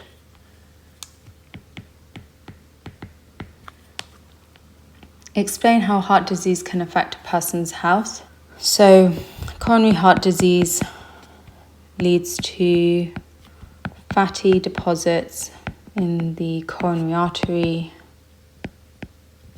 meaning less oxygen is supplied to heart cells, less aerobic respiration occurs, so less energy released. Person is unable to exercise due to that lack of energy and may suffer a heart attack.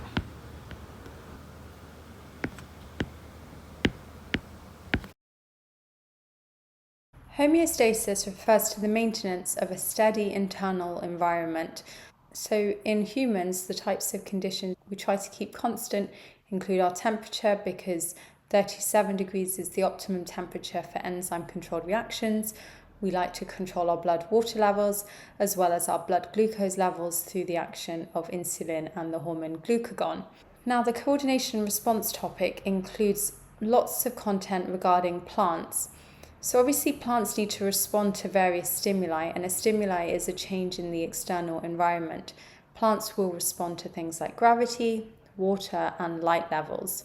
And they do this through the redistribution of plant signal molecules known as auxins, They're not hormones because remember our definition of a hormone is that they're a chemical messenger carried in the blood. So for that reason, auxins aren't plant hormones, but you can think of them in a very similar way. So a plant's response to light is known as a phototropism, and parts of the plant carry out positive phototropism, which means they will grow towards the light. Some parts of the plant show a negative phototropism, which means they grow away from the light. So if we think about the particular organs of the plant which are responding in this way, shoots will obviously grow towards the light because they want the leaves to receive as much light as possible so that they can photosynthesize and produce glucose. Roots will show negative phototropism. They'll grow away from light because they want to grow downwards in order to obtain water and mineral ions and to help anchor the plant. But how does the plant grow towards the light? What happens is those auxins become concentrated on the side furthest from the light. Here they cause cell elongation, and it's the cells elongating which actually causes that stem to bend towards the light. A plant's response to gravity is known as a geotropism, and roots show positive geotropism. They grow down in the direction of gravity for the reasons we've already discussed. Shoots show negative geotropism. They grow away from the force of gravity. We can investigate tropisms through the use of coleoptiles, which are simple wheat seedlings. And Darwin is famous for carrying out an array of experiments which enabled him to study the effect of various stimuli on the growth of coleoptiles. Just to be aware, a clinostat is a useful piece of apparatus to be aware of. A clinostat is often used as a control in an experiment because it can negate the effects of gravity, water and light. I just want to show you a page from my revision guide. So just to show you how the auxin redistribution causes the shoot to bend towards the light. Here we've got light coming from one direction. The auxin molecules are made in the tip of the shoot and they diffuse to the side furthest from the light. They cause cell elongation on the side furthest from the light, meaning that the shoot bends towards the light.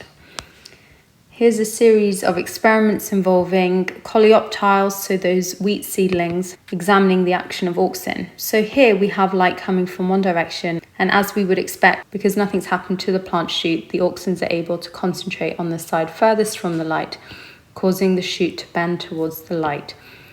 This time, we're cutting off the shoot tip and we're throwing it away, and look, as a result we see no bending of the shoot, and that proves that auxins are made in the shoot tip, because by cutting off the shoot tip we've removed the auxins, so we've removed the ability of the shoot to react to the light. This time we're placing an opaque cover over the tip. The auxins are unable to detect the light, and as a result we see no bending of the shoot. Here we've got an impermeable mica barrier inserted on the illuminated side. Remember, the auxins will diffuse to the side furthest from the light, so they're able to move as usual, and as a result we see the positive phototropic response of the stem.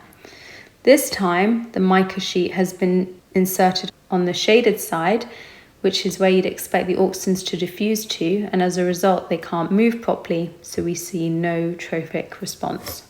And then lastly, rather than a mica block, we've got a permeable gelatin block that allows the auxins to diffuse, so it doesn't matter that gelatin block covers the whole of the shoot, the auxins are still able to diffuse to the side furthest from the light, so we see a positive phototropic response. Flowering plants can respond to their environment through tropic responses. These involve root or shoot tips growing towards or away from a stimulus. A student set up an experiment to investigate how shoots respond to gravity. He placed a plotted plant on its side and looked at its growth after 5 days. The diagram shows what he saw. Explain the benefit to the plant of this response. So despite the fact that the student's interested in gravity, we can see that the shoot has grown towards the light, so it's grown away from gravity, and the advantage of that is to obtain that light for photosynthesis. Give one variable that the student should keep the same in his experiment and suggest how he could do this. So if they're interested in investigating gravity, what they want to do is make sure the light levels are the same elsewhere. So light intensity should be the same everywhere. Suggest a suitable control for this experiment. We need an experiment where gravity won't be having an effect on the growth of the plant. So the best way of doing that is using a clinostat which continuously rotates the plant, negating the effect of gravity. Plants can respond to drought by closing their stomata. Suggest how a plant benefits from closing its stomata when less water is available in the soil. That will prevent wilting because it will stop transpiration. Explain the disadvantages to the plant of closing its stomata. No CO2 can enter if the stomata are closed, so less photosynthesis occurs and less glucose is made.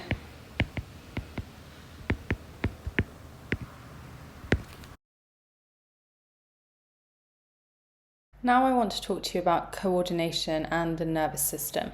So the function of neurons is to transmit electrical impulses. It's important you're aware of the three different neurons, the motor neuron, the sensory neuron, and the relay neuron.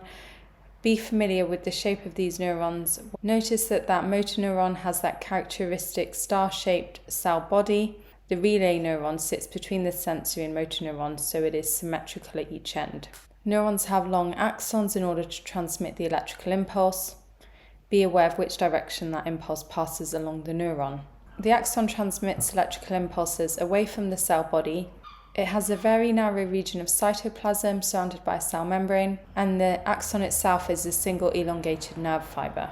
The cell body is where you'll find the nucleus located. Remember, that controls the activity of the cell.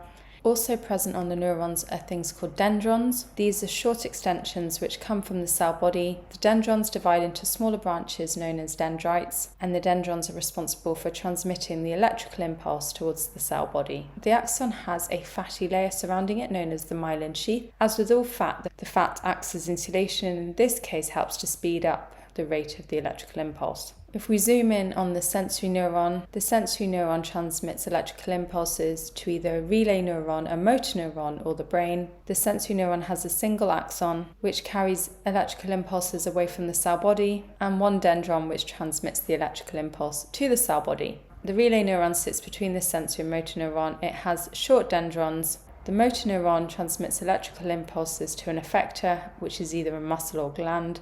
The muscle responds by contracting, the gland responds by secreting a hormone. Motor neurons have a long axon and short dendrites.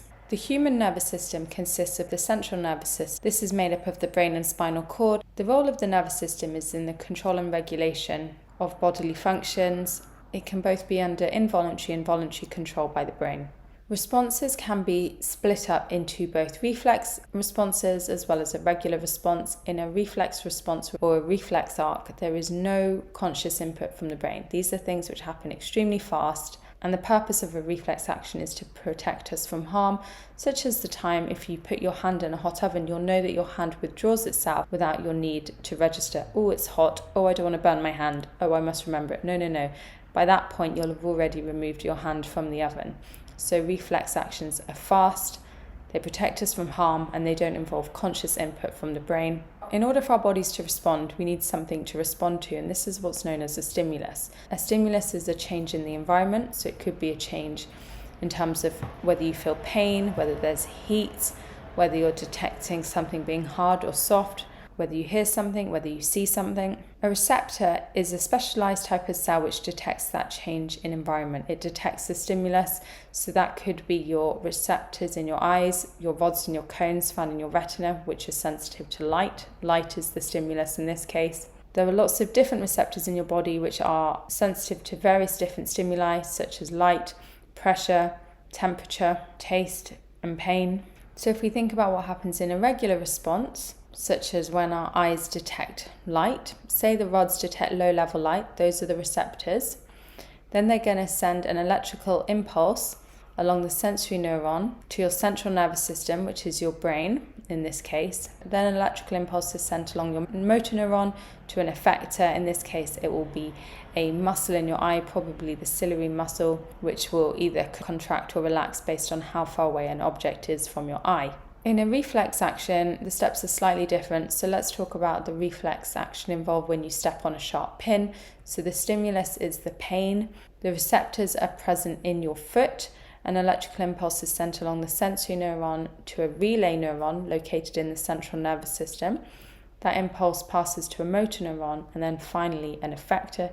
In this case, that will be a muscle which responds by contracting in order to remove your foot from that painful pin. Do remember that between two neurons is a gap. This gap is called a synapse. It's important that you're aware that at a synapse there's no electrical impulse. Instead, a neurotransmitter is released from the presynaptic membrane. This neurotransmitter diffuses across that synapse and binds to postsynaptic receptors. Remember that electrical impulses can only pass in one direction across the synapse. The diagram shows a human reflex response to touching a hot object. Some of the structures in the reflex arc are labelled. Let's have a look at what's going on here. So you can see that the receptor will be in the finger. That's going to be sensitive to the hot object. That's going to send an electrical impulse along the sensory neuron F to the reflex neuron G. X will be a motor neuron, which is attached to an effector K, which will be our muscle which contracts to pull our finger away from the hot object. Give the name of this reflex response. You've got several options here. You can say it's an unconscious response, you can say it's involuntary. So that's quite unusually worded, but as long as you know the definition of a reflex action, you should be fine. Draw an arrow on the diagram to show the direction of the nerve impulse at point X. It's going to be moving in this direction. Which structure detects the stimulus? That's going to be E. Which structure is the motor neuron? It's coming along here. So make sure you pick an option that's provided so you can see that's I. A neuron is 1.1 meters in length. The speed of the nerve impulse is 120 meters per second. Calculate the time in seconds for the impulse to pass along the neuron. Give your answer in standard form. So you need this formula triangle, which states that time is distance divided by speed. Distance is 1.1 meters. Our speed is 120. And then double check the wording of the question. We need that in standard form. So it's 9.2 times 10 to the minus 3. Describe how the impulse passes from neuron to neuron in the reflex arc via a synapse. A neurotransmitter diffuses across the gap.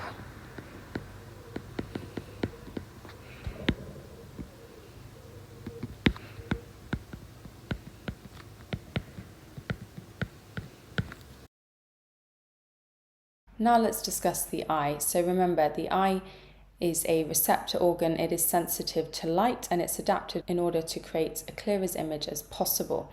So if we go through the various parts of the eye,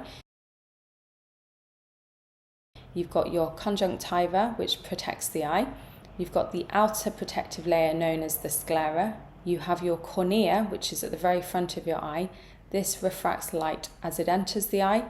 That light passes through the aqueous humor and then through the pupil. So the pupil's role is to control how much light enters the eye, and it's muscles in the iris that will control the size of the pupil. The muscles in the iris are both the circular and radial muscles. We'll talk a lot about that shortly, but like I've already said, the iris controls the size of the pupil.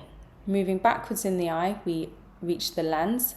The lens carries out the fine focusing of the light. It refracts the light. Now the thickness of the lens alters how much that light is refracted, and the ciliary muscle and suspensory ligaments will alter the thickness of the lens. Then you have what's known as the vitreous humor. This is a pressurized liquid that helps maintain the shape of your eye. The all-important retina is located towards the back of the eye. It contains photoreceptors called rods and cones, which are sensitive to light. The rods are sensitive to low-level light. The cones are sensitive to color. You have a blind spot, which is where the optic nerve leaves the eye. No photoreceptors are found here. The fovea contains a high concentration of cones. You'll have the choroid, which is a black layer that stops light reflecting around the eye. Make sure you're clear that it's the lens which is responsible for focusing on objects which are different distances away from the eye. So you need to learn the steps as to what occurs if you're looking at an object close to and far away. So starting with scenario 1, looking at an object close to, here the ciliary muscles contract, meaning that the suspensory ligaments slacken and your lens is fat. This means that the light rays are refracted more strongly to produce a clear image on the retina. If you look at a far away object now, this time your ciliary muscles relax, meaning that your suspensory ligaments are pulled tight. This has the knock-on effect of making your lens thinner and light is refracted less strongly. Now we'll look at what happens in your eye when you're in different light intensities. So what happens if you enter a very bright room? Well, you'll want less light to enter the eye because you don't want damage being caused to the retina. So how do you make less light enter the eye? Well, you need to constrict or narrow your pupil. The way in which that occurs is that the circular muscles contract, the radial muscles relax, and your pupil constricts. If you enter a room with very dim light, this time you want your pupil to be nice and dilated, nice and wide to allow as much light as possible to enter the eye. So this time your radial muscles contract and your circular muscles relax. The diagram shows the difference in the pupil diameter of the eye in bright light and after moving into dim light. The difference is caused by reflex action. The table gives descriptions of parts of the reflex arc involved with the reflex action. Complete the table by naming each part. One has been done for you. Contains light receptor cells, that is the retina. Neuron that sends impulses into the brain, that is the sensory neuron. The microscopic gap between neurons is the synapse. Contains muscle effector cells, the iris. Explain how the lens changes when you view a near object. So the fact that you are viewing a near object means that the lens becomes fatter in order to refract the light more strongly. Now we need to decide what happens to cause that lens to become more convex. So the ciliary muscle contracts.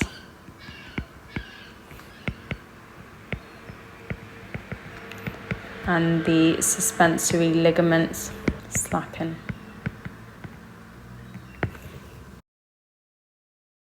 Homeostasis means the maintenance of a steady internal environment. Such internal environments include body temperature, glucose concentration of the blood, as well as water levels of the blood. It's important that our body temperature remains fairly constant because if it rises too high, enzymes may be denatured, killing cells. If it's too low, then enzyme-controlled reactions occur too slowly. The skin is super important in thermoregulation, that means the control of our body temperature. But how does the skin help us control our temperature? How does it carry out thermoregulation? Let's think about when we're too cold. When we're too cold, our hairs on our skin stand up on end, trapping a layer of insulating air close to the skin, meaning that we're kept warmer in this way. Other mechanisms involved include shivering when our muscles contract, releasing heat. Vasoconstriction occurs in the arterioles in our skin. Remember, vasoconstriction means the narrowing of these arterioles, meaning that less blood flows close to the skin, less heat is radiated. Sorry about the seagulls. What about when we're too hot? This time you'll see vasodilation occur. This is when the arterioles dilate, more blood flows close to our skin, more heat is radiated. Our hairs on our skin lay flat, less insulating air is trapped. Sweating occurs. As sweat evaporates, it helps to cool the body. The layer of the skin are as follows. You've got the epidermis, which is the top layer, the dermis, and then the subcutaneous fat, which sits underneath this layer. Thermoregulation is a good example of negative feedback. This means that when a change occurs to the environment, mechanisms are brought about within our body to oppose that change. So how do we control our blood sugar levels? So if our blood glucose levels increase, what changes occur in our body to reduce the blood glucose levels? So first of all, insulin is secreted by the pancreas. It travels in the blood to the liver, and what it causes to happen is the soluble glucose to be converted into insoluble glycogen. And that insoluble glycogen is stored in the liver. And remember, I taught you previously that the reason we like to convert our carbohydrate to an insoluble form is because when it's insoluble, it won't have any osmotic effect, which means it won't draw water into and out of cells. What happens if we've been asleep or if we've run a long race and our blood glucose levels have decreased? We'll want to increase them. So this time the hormone glucagon is secreted by the pancreas. And glucagon has the opposite effect of insulin. The skin is an organ of homeostasis and excretion. Describe what is meant by the term excretion. It is the removal of metabolic waste. Learn these definitions nice and accurately. That is worth 2 marks. The diagram shows a section through the skin with 2 structures labelled A and B. The structures labelled A and B play a part in homeostasis when a person enters a warm environment. Explain the role of structure A. So structure A is a sweat gland. So obviously its role is to release sweat, which cools the body when it evaporates.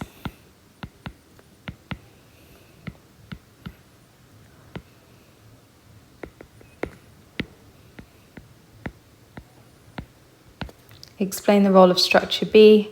So structure B is an arteriole. So when we're very hot, remember the arterioles vasodilate, meaning more blood flows close to the skin, so more heat is radiated. Some hormones are involved in homeostasis. Explain the role of insulin in homeostasis. Insulin lowers blood glucose by converting soluble glucose to insoluble glycogen.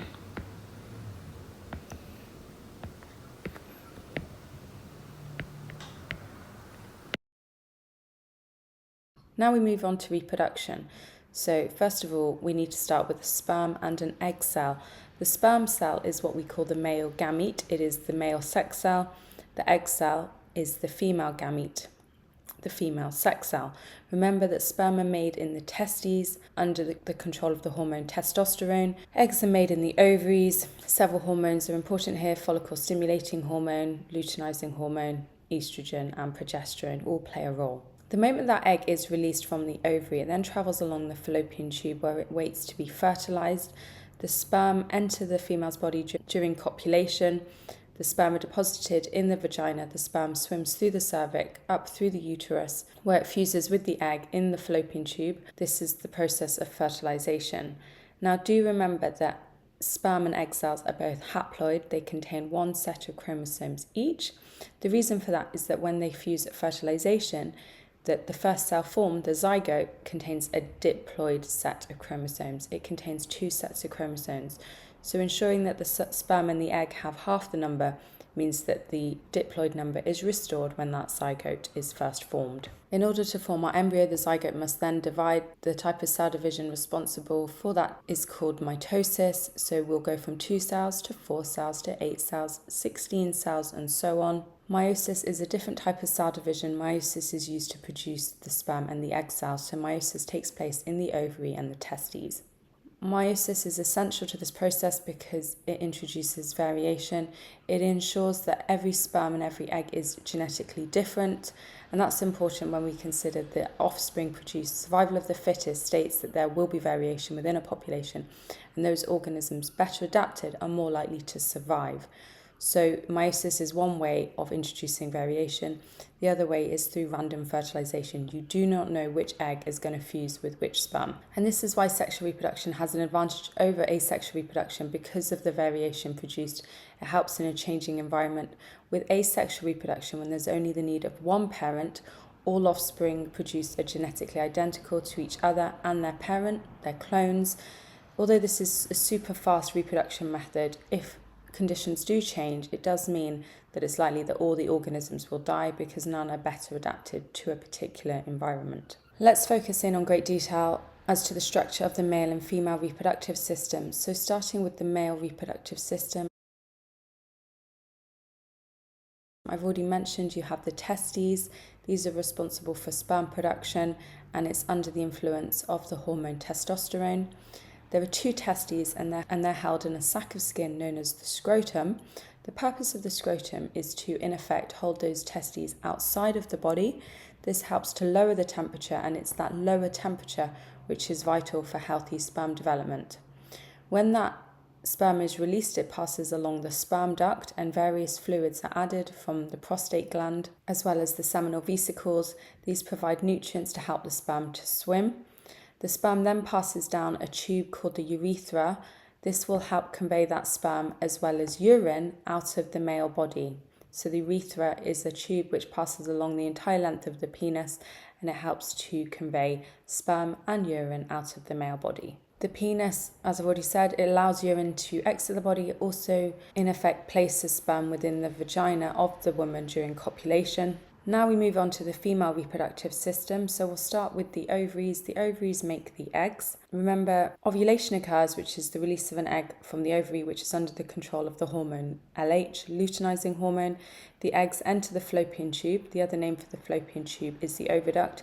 There are small cilia here. These are small hairs which help to move the egg down the fallopian tube where it sits and waits for any sperm. If copulation, sexual intercourse, occurs while the egg is sitting in the fallopian tube, the person may become pregnant, the zygote, and then the embryo forms, and the embryo implants in the wall of the uterus. So the uterus is where your fetus, your embryo, will grow for the 9 months, which is the gestation period for a human female.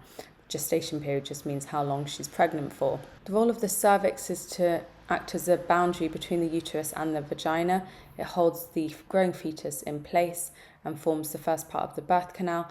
The vagina is where sperm's deposited during sexual intercourse. It's also known as the birth canal because the baby will have to pass down the vagina in order to exit out of the body. Females also have a urethra, which is a tube used to convey urine out of the body. Now we'll talk a lot about the menstrual cycle now. So this is a cycle lasting approximately 28 days. It helps prepare the woman's body for a potential pregnancy. So we're going to be talking a lot here about hormones. So the first hormone you need to be aware of is estrogen is produced by the ovary. Estrogen is responsible for thickening that uterus lining ready for implantation.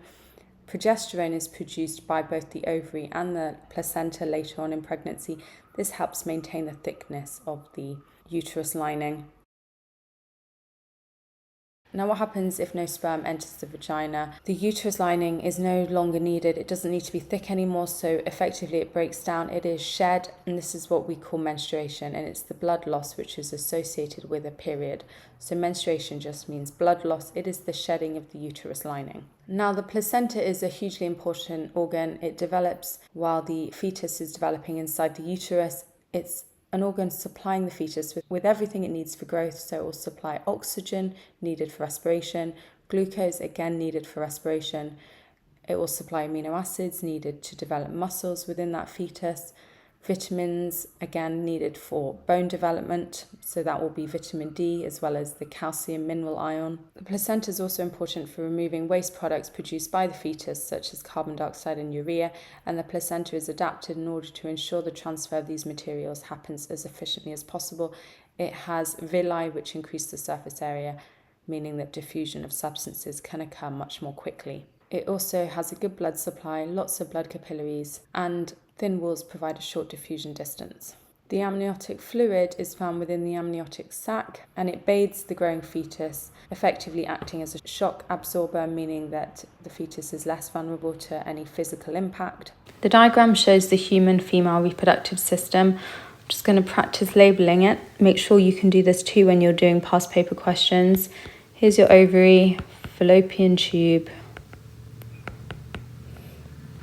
uterus, vagina,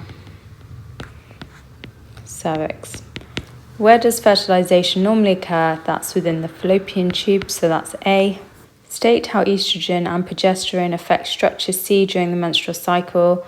So estrogen repairs the uterus lining, so C, remember, is the uterus, whereas progesterone maintains the uterus lining. In vitro fertilization, IVF, is used to help some people have children. Eggs are mixed with sperm in a laboratory. Embryos are then transferred into a uterus. Describe how an embryo forms after the eggs and sperm have mixed together. So the sperm fertilizes the egg to form a zygote. Mitosis occurs to increase the number of cells in order to form an embryo.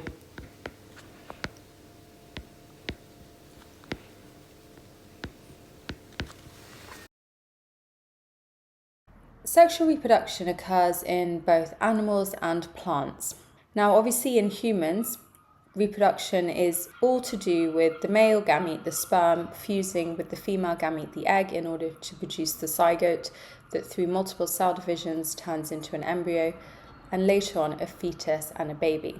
So that's the role of sexual reproduction in humans. In plants, it's slightly different. The male gamete is the pollen and the female gamete is the egg. So we need a way of getting the male gamete, the pollen, to meet with the female gamete, the egg. So how do plants do that? Well, they have two ways. You have a wind-pollinated flower and an insect-pollinated flower. With wind-pollinated flowers, clearly the wind blows the pollen onto another flower where it meets the egg. Fertilization can then occur. With insect-pollinated flowers, it's the role of an insect to transfer the pollen to another flower so that it can fuse with an egg. So as I've said, keep in mind the point of sexual reproduction in plants. So let's go through the ways in which the insect-pollinated flower is adapted to encourage that insect to come and pollinate. First of all, it has large, colourful flag-like petals that enables the insect to actually see the flower. They often have a strong scent that enables the insect to smell the flower. The pollen grains themselves tend to be sticky so that they actually stick to the legs of the pollinating bees. And remember, the insect doesn't carry out pollination because it's a kind, benevolent insect. It does it because the flower is going to offer it something, and that is in the form of a nectary. A nectary contains sweet nectar that the insect feeds upon. You'll find that the pollen is often enclosed in the petals, and that's to ensure the insect rubs against it on the way to the nectary, so it's actually guaranteed that it will pick up some pollen.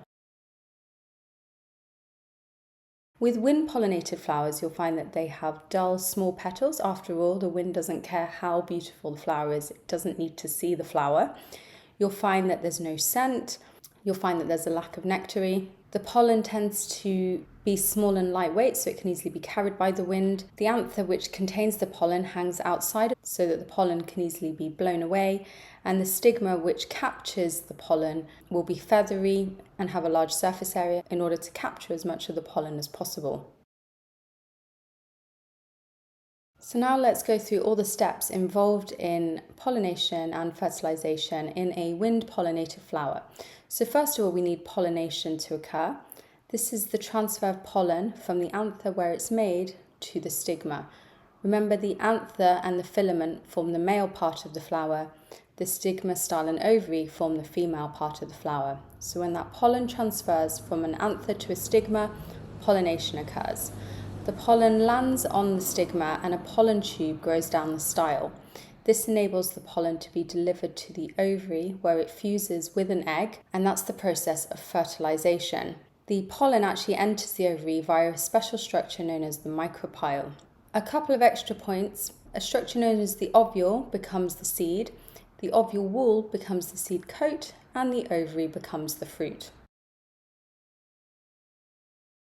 So we've made our seed. So the seed is laying dormant, waiting for its opportunity to germinate. It needs 3 conditions to germinate: water, oxygen, and warm temperatures. The water is needed to activate enzymes. The oxygen is needed for respiration. The warm temperatures are needed to provide an optimum temperature for the enzymes involved in germination.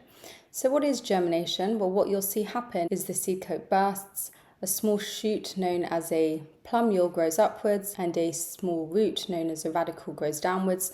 The seed can't photosynthesize at this point because it has no leaves, so it has its own food store which it will use up initially.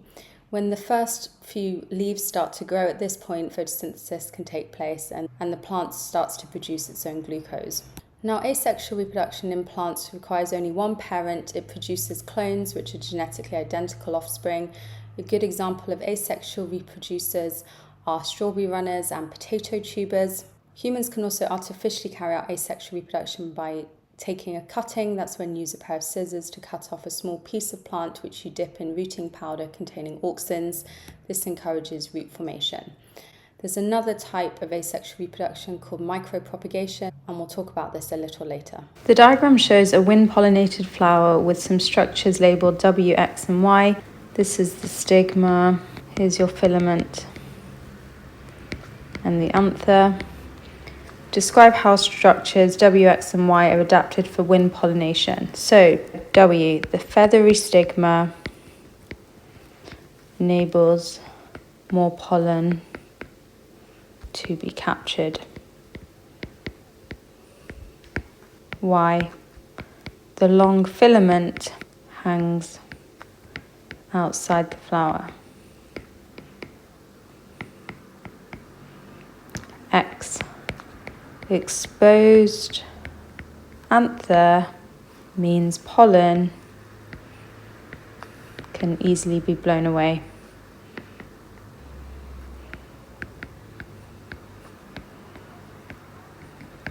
Structures W, X and Y are adapted for wind pollination. Give two other differences between wind-pollinated flowers and insect-pollinated flowers. Wind-pollinated flowers have no scent. Wind-pollinated flowers have no nectary. We now turn our attention to the hereditary topics. So genetics, we need to start by going through a whole list of various definitions, and it is important that you know the meaning of all these terms so you can apply these things to the questions when you're asked. So starting with an allele is a form of a gene, such as having blue eyes or brown eyes. They're both alleles for eye colour. They're given by letters, so blue eyes being a recessive trait will have a lowercase b denoting it. Brown eyes being a dominant trait will have a large uppercase B denoting it. A gene is a section of DNA which codes for a particular protein. The genotype is the alleles belonging to an organism. You'll have two alleles, so if you have brown eyes, for example, you could be uppercase B, uppercase B.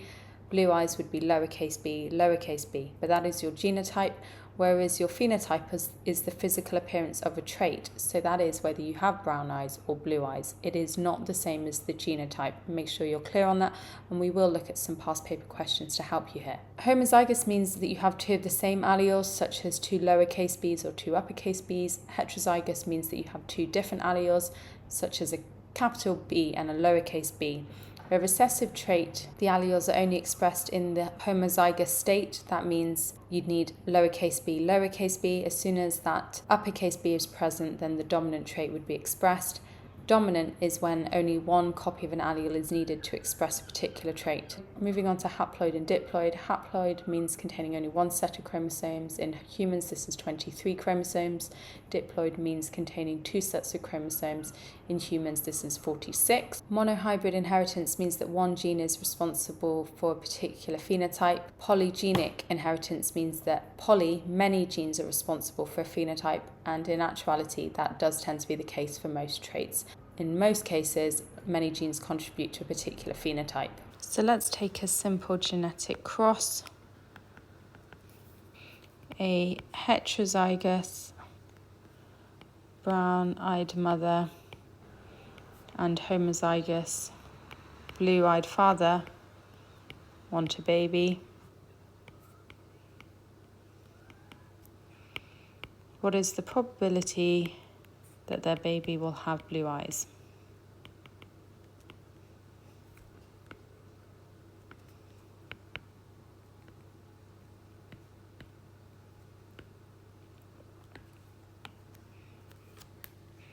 So we're going to use the following layout in order to make sure we answer this properly.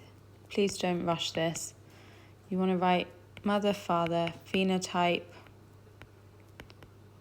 genotype, gametes. So this is the preparation you do in order to make sure that you get your Punnett square nice and accurate. So set yourself up like this. You should have plenty of space in the exam to do this. Now look at the clues given in the question. We're going to use B to represent eye colour. So we know that we have a heterozygous brown-eyed mother. The fact that it's heterozygous means that the genotype must contain one uppercase B and one lowercase b. We know that the father is homozygous and blue-eyed. Blue, remember, is a recessive trait.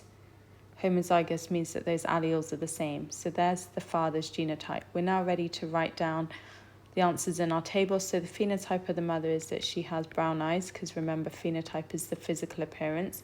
The father has blue eyes. Now list the genotype. We know the mother, I've already worked it out, is capital B, lowercase b. Father is lowercase b, lowercase b. The gametes, this means the mother's sex cells, so this is the egg cells. Her egg cells will either have a big B allele or a lowercase b allele.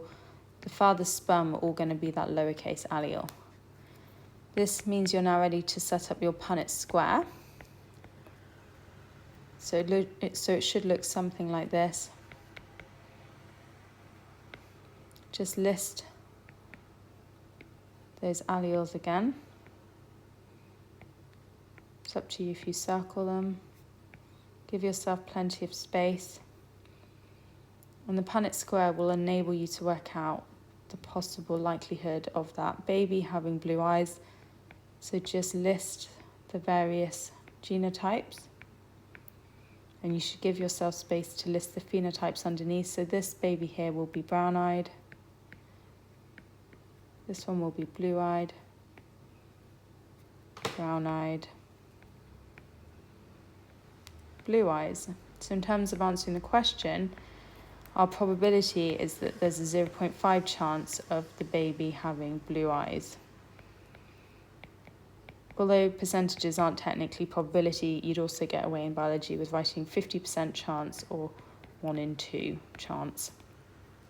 But it's important that you do this because these questions tend to be worth around 4 marks, and that will enable you to get the marks for linking the various phenotypes and genotypes at the end. So I do implore that you spend the time writing this out properly. Let's take an example now involving cystic fibrosis. So we have a carrier mother and a carrier father of cystic fibrosis.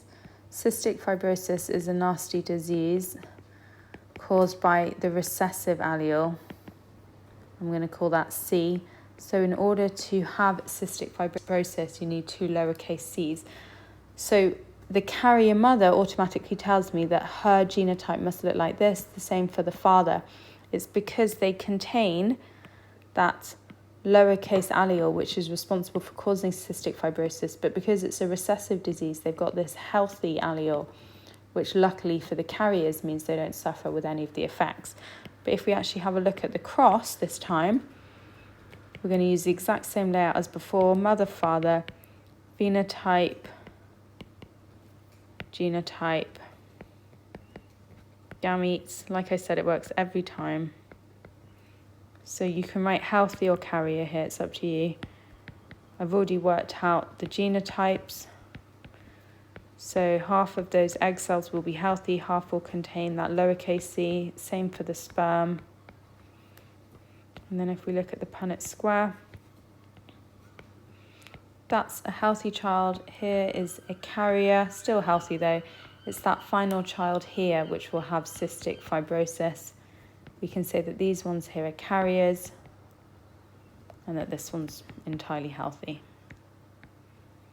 So it's 25% chance or 0.25 chance of having cystic fibrosis. I've already said that a diploid number of chromosomes means 23 pairs of chromosomes.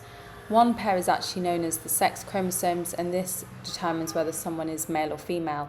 Males have an XY sex chromosome combination, females have an XX chromosome combination, and it's possible to do a genetic cross to show this. Let's now look at sex inheritance. So we know that the mother is going to be female, the father is male. I've already said that the sex chromosomes in females is XX, in males it's XY. So that means all of the female's eggs will contain an X. Half of the male sperm will be female, the other half will be male because they'll contain a Y. And again, you're ready to get going.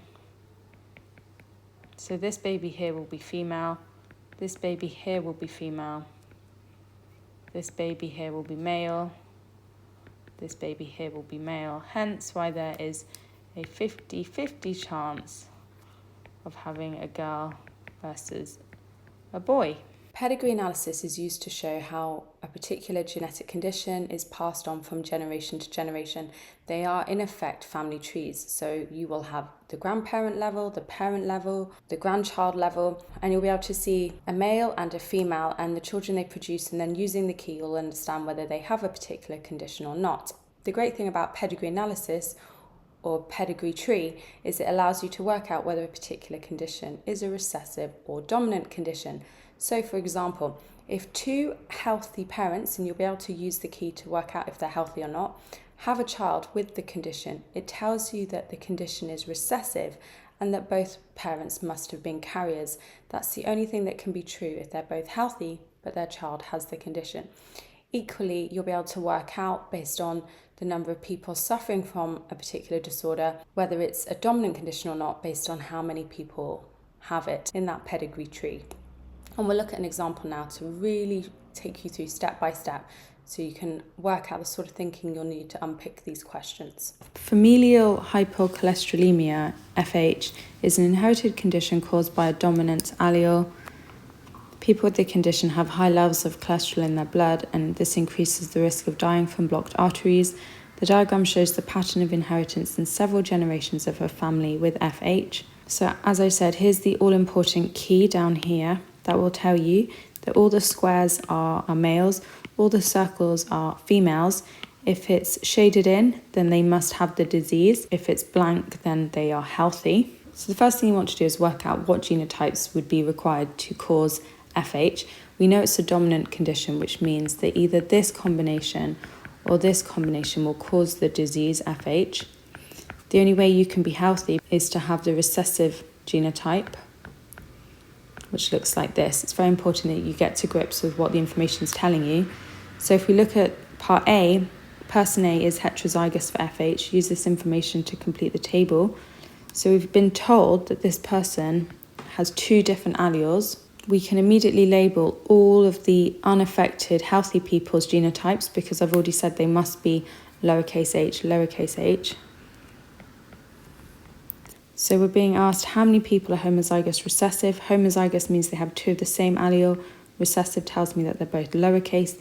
So then it's simply a matter of just counting up all of the homozygous recessive people. 1, 2, 3, 4, 5, 6, 7, 8, 9, 10, 11.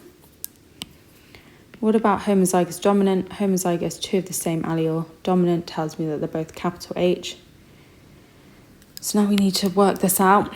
This daughter here has the disease. We know that she'll have only got a lowercase h from her mum. What about this son over here? Same setup. He has the disease, so he must be uppercase. But he's got that lowercase h from his mum. And you just keep working it down. Look, it's the same combination here, so I can immediately write that allele combination, that genotype. Then working down to person N. They'll have inherited the lowercase h from their mum, the uppercase h from their dad in order to have the disease. The same is true for all three offspring. So actually, if you sit back and look, how many people have this genotype? Well, the answer here is 0. Person G and person H have 3 children who all have FH. What is the probability of G and H having 3 children who all have FH? So G and H are here. Let's do a super quick Punnett square to work out the answer to this.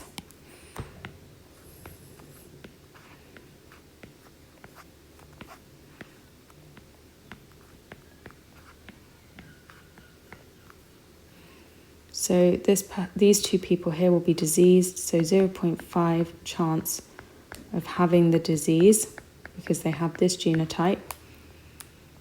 So in order to work out the chance of them all having FH, because it's probability in maths, remember if it's person 1 and person 2 and person 3, you need to multiply that probability 3 times to get 0.125 as your answer. How did the huge variety of organisms which live on the earth today come into being? Well, we use Darwin's theory of evolution and natural selection to explain this.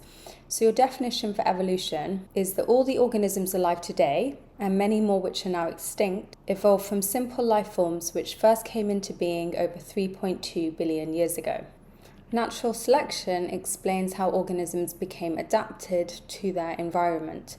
So let's take the giraffe as an example. Why did giraffes develop such long necks? So the first stage in describing the mechanism of natural selection is to say that there's variation within the giraffe population due to genetic mutation. Remember that a mutation is a random and spontaneous change in the DNA of an organism. And as a result, those mutations lead to some giraffes being better adapted to the environment.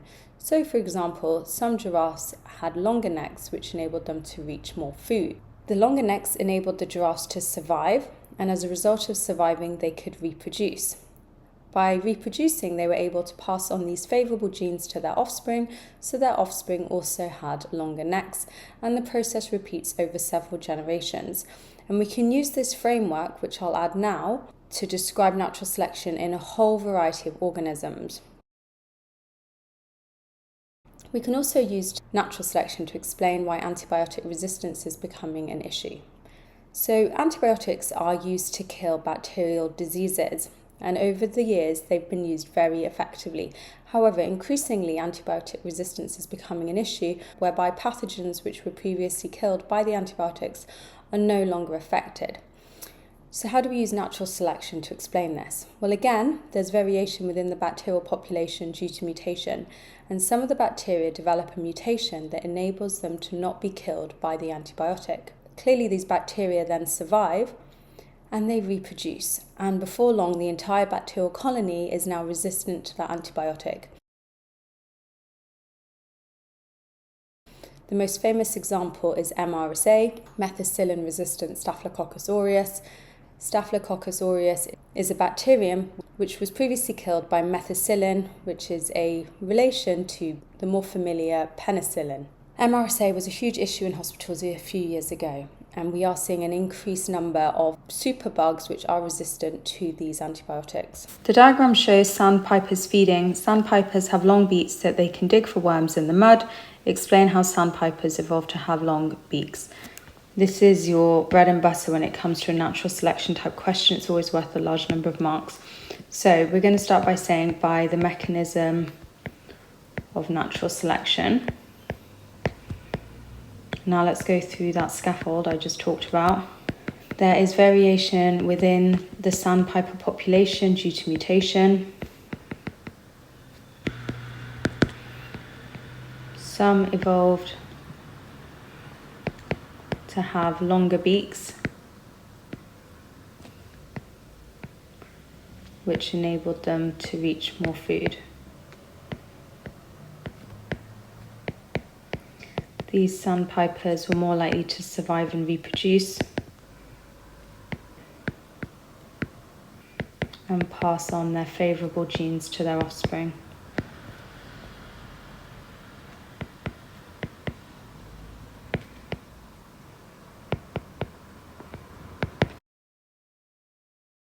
Ecology and the environment. To begin with, there's a whole bunch of annoying definitions you simply need to learn off by heart.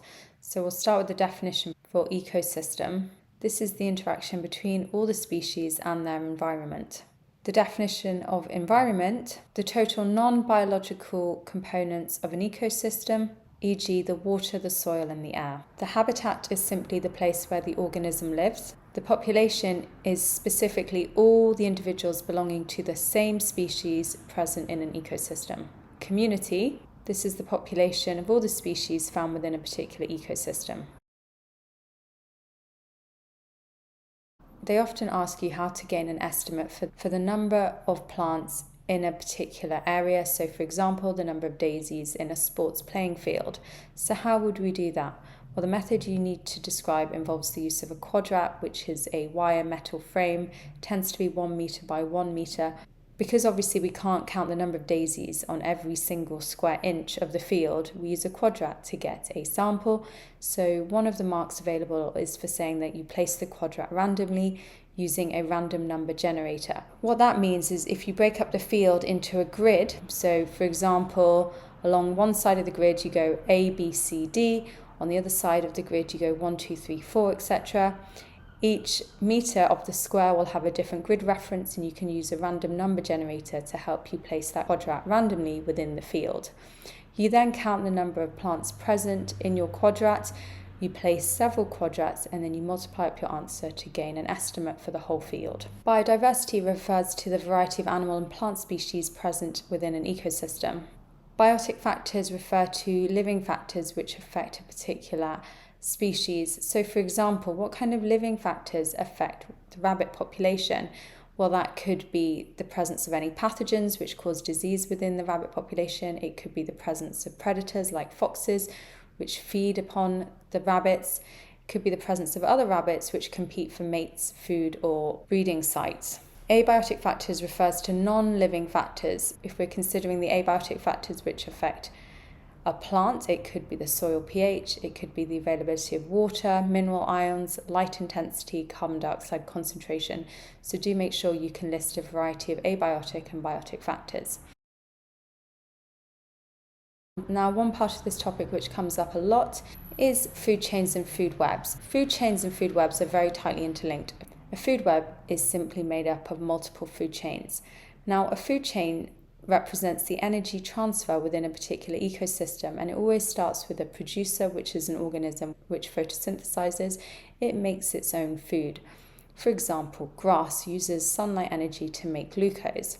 To the right of the producer in a food chain, you'll place the primary consumer. This is the organism which feeds upon the producer, and the arrow always points to the primary consumer because that's the flow of energy. Then you have the secondary consumer, followed by the tertiary consumer. Sometimes you'll have a quaternary consumer, but most often you won't, and that's because the energy runs out higher up the food chain, meaning there's not enough energy to support a quaternary trophic level. So what is a trophic level? It's a stage of a food chain, such as the producer level, the primary consumer level. So why isn't there enough energy to support the quaternary consumer level? That's because huge amounts of energy are lost at each stage of the food chain, approximately 90%. So where do those energy losses occur? Well, if we take a food chain that involves a grass as the producer, followed by a primary consumer, a rabbit, and then a secondary consumer, a fox. So energy losses occur from the producer, the grass, to the rabbit, the primary consumer, because the rabbit doesn't eat all the grass. Some of the grass is indigestible. Energy losses occur from the primary consumer, the rabbit, to the secondary consumer, the fox.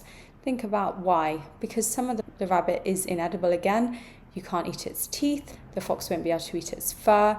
There are energy losses due to respiration, due to the rabbit carrying out excretion, so that's the removal of urine, digestion, so the removal of feces. It will also use up energy keeping itself warm and through its own movement.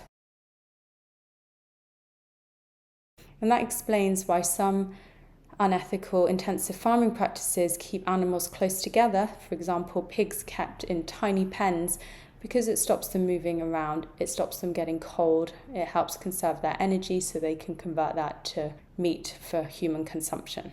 A pyramid of numbers shows the number of organisms at each trophic level, and it's irrespective of their biomass. So sometimes you find that pyramid of numbers aren't pyramidal in shape. For example, the bottom level always consists of the producer, and if you have a single oak tree, that's only one organism, so you'll have a narrower base compared with as you move up through the food chain, where you move to something like a sparrow. There'll be more sparrows than oak trees, so you'll see a slightly misshapen pyramid of numbers.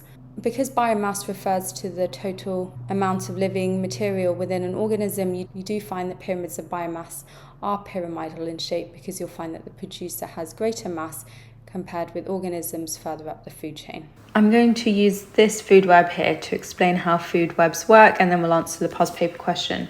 So a food web always starts with the producer. This is an organism which photosynthesizes. It makes its own food, hence it's a producer. Don't let them confuse you in the exam. Look, this is the start of our food web, the diatoms. I know you probably don't know what that is.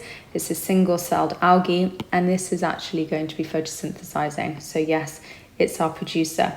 The next stage up from your producer is your primary consumer. It consumes foods, and you'll see the energy transfer always occur from the producer towards the primary consumer, hence why the arrowheads are pointing in this direction. So if we ask ourselves how many primary consumers we have, it's 2. Then moving up another stage, so you go from producer to primary consumer. Then you move on to the secondary consumer, and then the tertiary consumer. And as I said, the arrowheads will always show the direction of energy flow. Do be aware that some organisms occupy 2 trophic levels. For example, the mudworms here, if you follow this route, are primary consumers. If you follow this route, they are secondary consumers. So do be prepared for that. So let's answer this question. The diagram shows the food web. Use information from the food web to complete the table. The first one has been done for you. What is the number of organisms? 8. Double check. Yes, it's 1, 2, 3, 4, 5, 6, 7, 8. What is the number of producers? So how many organisms do we have photosynthesizing? It's just the diatoms, so that's 1. The number of primary consumers, so let's go up 1 trophic level. The zooplankton is a primary consumer, and the mudworms are a primary consumer if you go up in this direction. So the answer here is 2. What is the number of food chains? This is difficult. You're going to have to count how many different individual routes there are from the diatoms. So this is 1, 2, 3, 4, 5, 6, so we've dealt with that bit, 7, 8, 9. And then your 10th food chain is diatoms, mudworms, ghost crabs, sandpipers. That's tricky.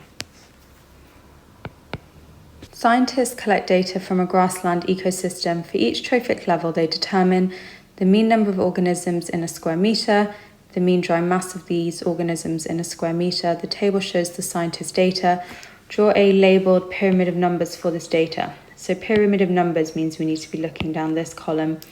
Remember that the order will always go producer followed by primary consumer, secondary and then tertiary, showing the flow of energy. So we're going to start with our producer at the bottom of our pyramid of numbers. It wants to be labelled, so there's my producer, and I had 592 individuals. Now my primary consumer,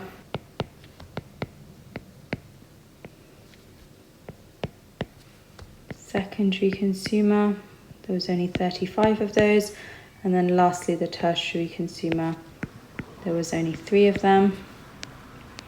Describe how you would collect data to find the mean number of producers per square metre in the ecosystem. So we're really counting the number of plants. The best way to do that is to use a quadrat. So place a quadrat randomly using a random number generator. Count all the producers present. Divide total sum of producers by area. The mass of organisms at each trophic level is called the biomass. The percentage of biomass in the producers that is transferred to the primary consumers is 4.5%. Calculate the percentage of biomass in the secondary consumers that is transferred to the tertiary consumers. So we're looking here. So we've only got 2.4 grams in the tertiary consumers compared with 10.6 grams in the secondary consumers. We do 2.4 divided by 10.6 times by 100. So the percentage of biomass transferred is 22.6%. Comment on the energy transfers in this ecosystem. In your answer, refer to data from the table and the percentages of biomass transferred. So we need to talk about these numbers. So we can see that energy is lost at each trophic level. Let's compare. More energy is lost from the producer to the primary consumer compared with the secondary to tertiary consumer. And because it's worth 4 marks, it's worth saying where those energy losses occur. Energy losses occur due to excretion and digestion, respiration, and not all the organisms are eaten. And then commenting further on the data, there are fewer organisms, so we're talking about the pyramid of numbers now at the top of the pyramid, and that's again due to all those energy losses.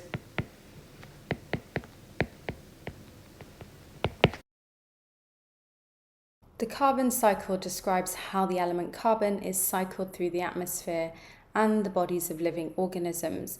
For me, the best place to start is with carbon dioxide in the air. Green plants use the carbon dioxide in the process of photosynthesis to make glucose, which has the formula C6H12O6. So in this way, carbon is transferred. The green plants respire, which releases carbon dioxide into the atmosphere. The plants are eaten by animals and the carbon is transferred to their bodies. The animals respire and carbon dioxide is released into the atmosphere. So we can already see how readily carbon is moving between the atmosphere and living organisms. Eventually, the plants and animals die and they're decomposed by bacteria and fungi. The decomposers also respire, further releasing carbon dioxide to the atmosphere. The burning of fossil fuels in the process of complete combustion also releases carbon dioxide into the atmosphere, but obviously this is a human process. Some carbon gets locked up in fossils, which are found in sedimentary rock. The diagram shows a cycle that is important for the recycling of biological molecules. Processes in the cycle are labelled A, B, C, and D. Give the name of this cycle. I can see straight away because the wood and fossil fuels are being burnt and they're releasing carbon dioxide. That's one stage of the carbon cycle. Which process reduces CO2 in the atmosphere? That's going to be photosynthesis because carbon dioxide is a reactant in photosynthesis. So just make sure the arrowheads are pointing in the correct direction. It's going to be A because that's taking CO2 from the atmosphere and using it to make the plant material. Name the two groups of microorganisms that carry out process B. So soil microorganisms, which are helping to break down dead material, they'll release CO2 through their respiration. So that includes bacteria and fungi. They're both types of decomposer. Human impact on the environment. So what kind of human activities adversely affect the environment? First of all, burning fossil fuels which contain sulfur impurities releases sulfur dioxide into the air. This can dissolve in rainwater to form acid rain. Secondly, the high temperatures found in car engines can cause nitrogen and oxygen in the air to react, forming nitrogen oxides. Again, these dissolve in rainwater, forming acid rain. Acid rain is a real problem because it lowers the pH of watercourses like streams and rivers, which adversely affects the aquatic organisms. Acid rain damages trees as well as limestone buildings. Now, if you study chemistry, you'll be aware of both complete and incomplete combustion. Complete combustion, when there's a plentiful supply of oxygen, produces carbon dioxide. Incomplete combustion occurs when there's insufficient oxygen present and carbon monoxide may be produced. This is a real issue because carbon monoxide is highly toxic. It combines irreversibly with the hemoglobin in our red blood cells, preventing them from transporting oxygen, so you may suffocate if you're exposed to too much carbon monoxide. The greenhouse effect is an important effect which increases the temperature of the Earth's atmosphere. The sun emits energy which enters the Earth's atmosphere. Energy is absorbed and re-emitted as longer wavelength infrared radiation. Some of the infrared radiation is radiated back into space. However, some of it is absorbed by certain greenhouse gases. This actually increases the temperature of the Earth's atmosphere. And if too much of this effect occurs, we say that global warming has taken place. So what are the examples and sources of greenhouse gases? Well, starting with methane, CH4, methane is produced by rice paddy fields as well as the digestive systems of cows. So effectively, when they burp and they fart, they release methane, which is a greenhouse gas. A second greenhouse gas is carbon dioxide, which, as we know, is released by burning fossil fuels. Other examples of greenhouse gases include water vapor, CFCs, which come from aerosols and old fridges, as well as nitrous oxide. Now, the real issues with the enhanced greenhouse effect come from global warming. When the temperatures rise, it causes the polar ice caps to melt. This releases a huge amount of water into the surrounding seas and oceans, meaning that their levels rise. Those rising sea levels flood low-lying land, leading to a loss of animal habitat and a destruction of biodiversity. Global warming is also responsible for the extreme weather, the large number of storms we've seen in recent years, as well as change in bird migration patterns. Now, burning fossil fuels, chopping down trees. So how can we reduce the buildup of greenhouse gases in our atmosphere? By planting trees, by burning fewer fossil fuels, by using alternative energy sources, renewable ones such as wind, solar and wave power, reduce cattle farming and the planting of rice paddy fields. Now we're going to move on to the pollution of rivers in a process known as eutrophication. So eutrophication is brought about when farmers add fertilizers to their soil. In heavy rainfall, these fertilizers may be washed into surrounding rivers. This is known as leaching. And the addition of fertilizers to the watercourses causes the buildup of algae. This is known as algal bloom.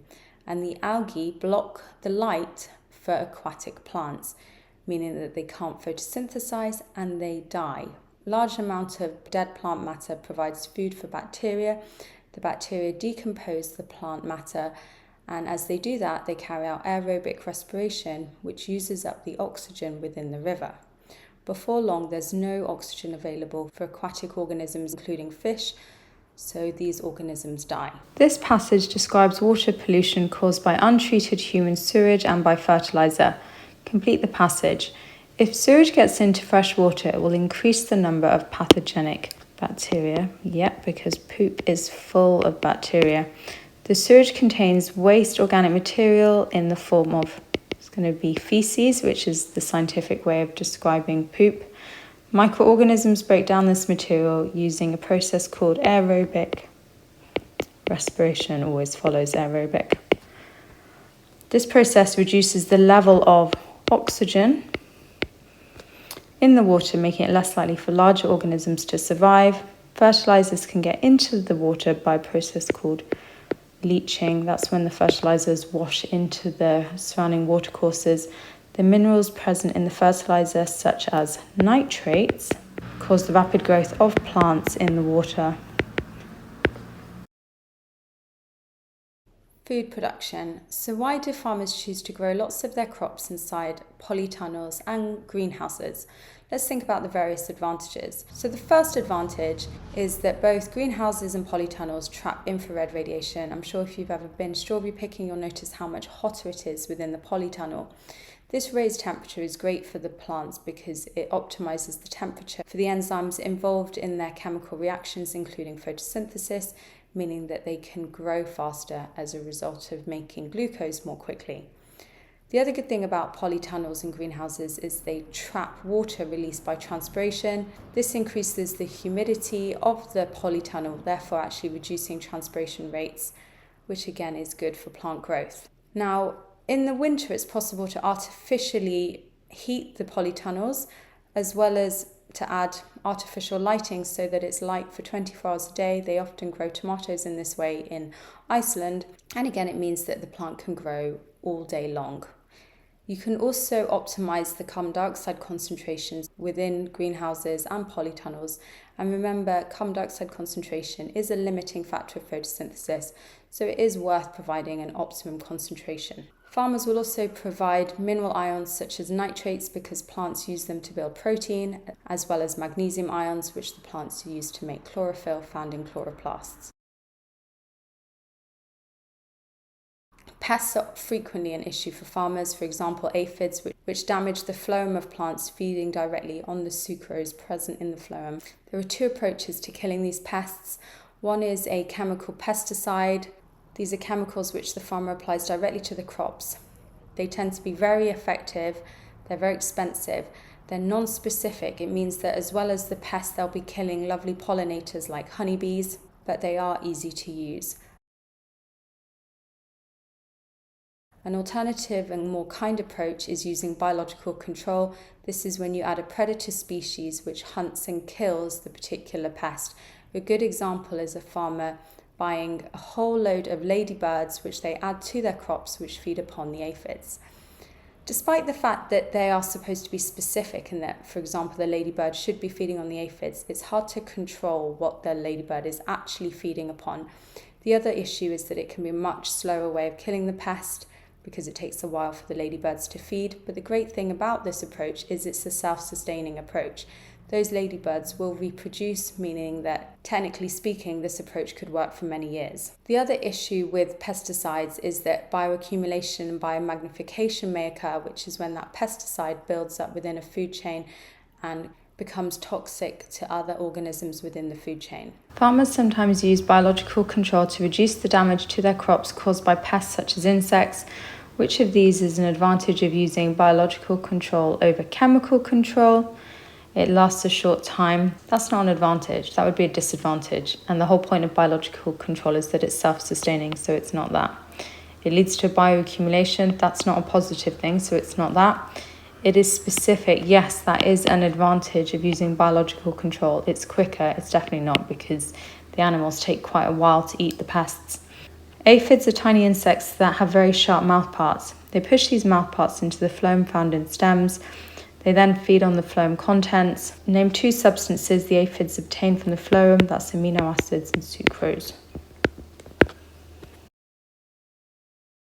Yogurt making, a particularly niche part of the specification. If we add the bacteria Lactobacillus bulgaricus to milk, it will convert the lactose in that milk to lactic acid. They do this anaerobically, so they respire without the use of oxygen. In terms of the actual steps involved in yogurt making, first of all, you heat the milk to around 90 degrees. This is to sterilize the milk in order to kill any pathogens present. You then cool the milk to around 40 degrees to provide the optimum temperature for the lactobacillus bacteria. The bacteria then added and left for around 6 hours. This provides them with enough time to convert the lactose to lactic acid. If we're interested in monitoring how quickly they're carrying out this process, the best way to do this is look at the increased acidity of the mixture over a set time period. You can use a pH monitor to do this. So remember, the pH will lower over time due to the production of lactic acid. Scientists carry out an experiment to see if reducing the availability of oxygen affects the production of yogurt. They use increasing acidity as a measure of yogurt production. They record the acidity of 2 cultures, one with reduced oxygen level, one with normal oxygen level, over 210 minutes. The table shows their results.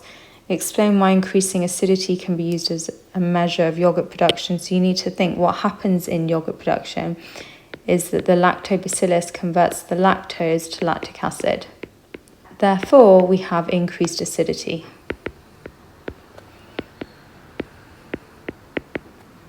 And that will get you your 2 marks. Give one abiotic variable that the scientists should control in their experiment. So we need a non-living factor, so temperature. Explain why the changes in percentage acidity are different in the reduced oxygen level and in the normal oxygen level cultures. So check out the data. You can see that the acidity has increased faster at reduced oxygen levels. So why does lower oxygen mean that the bacteria is working faster? That's because the bacteria carries out the all-important anaerobic respiration in reduced oxygen level conditions, meaning lactic acid is made quicker. A fermenter is a vessel used to grow microorganisms on a large scale. Let's talk about the components of a fermenter. Depending on whether the organism carries out anaerobic or aerobic respiration, there may be an air inlet. This allows the oxygen in for aerobic respiration. Because the microorganisms release a lot of heat when they're respiring, you'll often find a temperature monitor, just to keep an eye on the temperature, as well as a cooling jacket, which will help reduce the temperature to prevent the denaturation of enzymes. A stirrer or paddle will constantly mix the contents of the fermenter, ensuring that the nutrients and heat are evenly distributed. It's important to sterilize the fermenter before you add your microorganisms. That's to kill any pathogenic bacteria present. The best way to sterilize is to use steam, because steam contains just water molecules. You would prefer not to use a disinfectant like Dettol because that will contaminate your end product. Remember, we can use a fermenter to make things like beer or to make things like hormones such as insulin used to treat type 1 diabetics. Another microorganism which is super useful is the one involved in beer making. It's the single-celled fungi yeast. Yeast takes glucose and converts it to carbon dioxide and ethanol. So the ethanol is used in beer making. The carbon dioxide can be used to help bread dough rise. Again, you'll need anaerobic conditions, ones which don't require oxygen. Selective breeding is different from natural selection. Selective breeding is all about improving the quality of an animal or a plant to encourage favourable characteristics. For example, if you wanted to develop beef cows with an awful lot of muscle mass, you would select 2 cattle with the desirable features, so large muscle mass. You would cause that cow and that bull to breed together. You would select offspring that also show large muscle mass, and the process would repeat over several generations. Selective breeding is different from natural selection because in selective breeding, the human picks the animal and it's a much faster process. Farmers have used selective breeding to produce cows that give high milk yields. Describe how selective breeding can be used to produce cattle that give high milk yields. So the farmer selects a high milk yield cow. The cow breeds with a bull. Offspring are selected, which also produce high milk yields. The process repeats over several generations.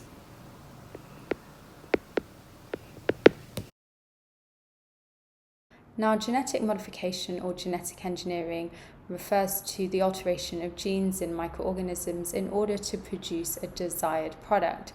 A good example of a desired product is the hormone insulin. Now, type 1 diabetics are unable to make insulin. Historically, pigs and cows were used, but there were ethical issues to do with their slaughter, and obviously the insulin is not perfectly suitable for humans and can lead to an immune response, where that insulin is in effect rejected. So genetic engineering is a great way of making human-grade insulin, and I'm going to go through the following steps right now. So your first step in the genetic modification of bacteria is to use a restriction enzyme to cut open a bacterial plasmid. Your second step is to cut out the human insulin gene, in this case, using the same restriction enzyme. You then want to insert the human insulin gene into the bacterial plasmid using a second enzyme known as ligase. There are complementary sticky ends which are used to seal the human gene into the bacterial plasmid. The plasmid is then replaced back into the bacteria, and at this point, because the bacteria contains new genes, it's known as a recombinant bacteria. Do remember that the plasmid in this case is acting as a vector because it's allowing the transfer of biological material, in this case a human insulin gene. The bacteria are then placed into a fermenter where the conditions are perfect to ensure that they replicate as quickly as possible. We may also choose to genetically modify plants in order to give them desired characteristics such as a longer shelf life, resistance to frost. We may improve their nutritional value. For example, golden rice has been genetically modified to include vitamin A. This helps the people that consume the rice to see in the dark. Some modified tobacco plants produce hepatitis B antigens. This has potential use in the manufacture of vaccines, and some plants have been modified to make them more resistant to weed killers.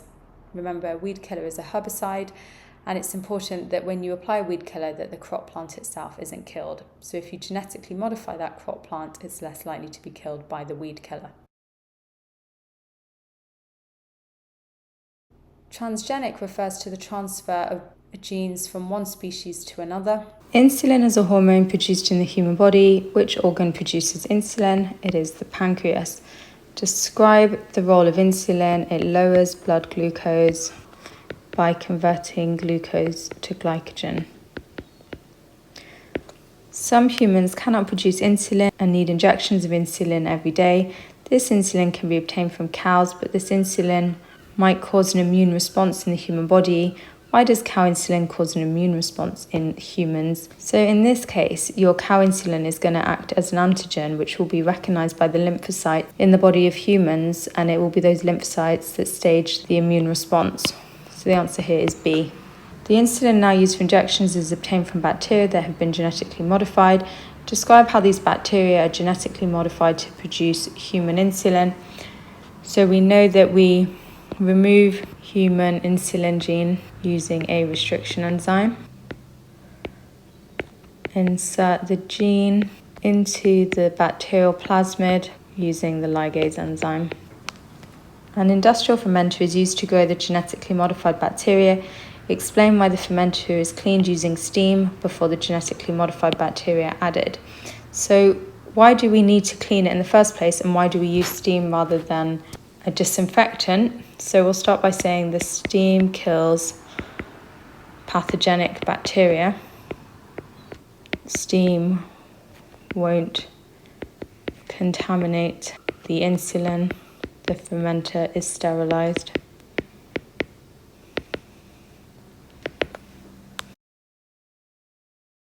Now we're going to tackle the CORMS style questions which come up in every single paper. Do make sure you've done plenty of practice here, because these are worth 6 marks and you do absolutely need to be achieving every single one of those 6 marks. Now I personally don't like the CORMS layout, I prefer the variable layout, and you do need to know your variables anyway, so it shouldn't be any extra work for you.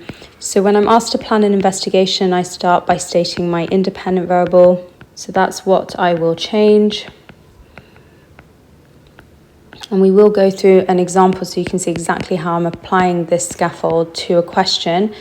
The dependent variable is what I will measure.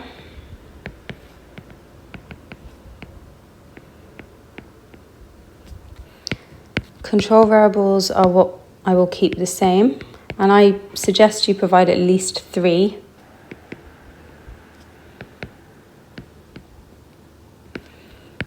For reliability, you want to repeat and calculate an average, so you need to state that, and you usually get a mark for stating a time frame.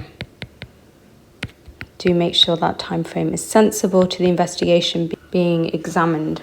So in the exam, I would personally remember this scaffold. I need to state my independent variable, my dependent variable, a minimum of 3 control variables. I'm going to repeat and calculate an average, and I need to specify a time frame. To show you how well this works, here's a past paper question.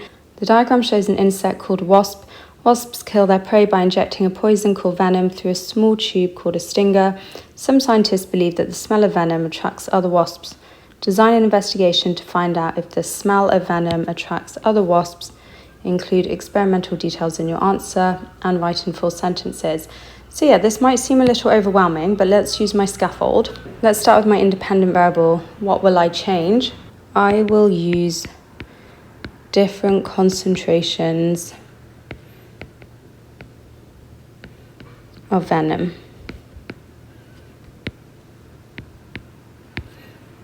Secondly, my dependent variable, what will I measure? So what am I measuring in this investigation? It's all to do with whether venom attracts other wasps, so I will count, make sure it's tangible, the number of wasps attracted.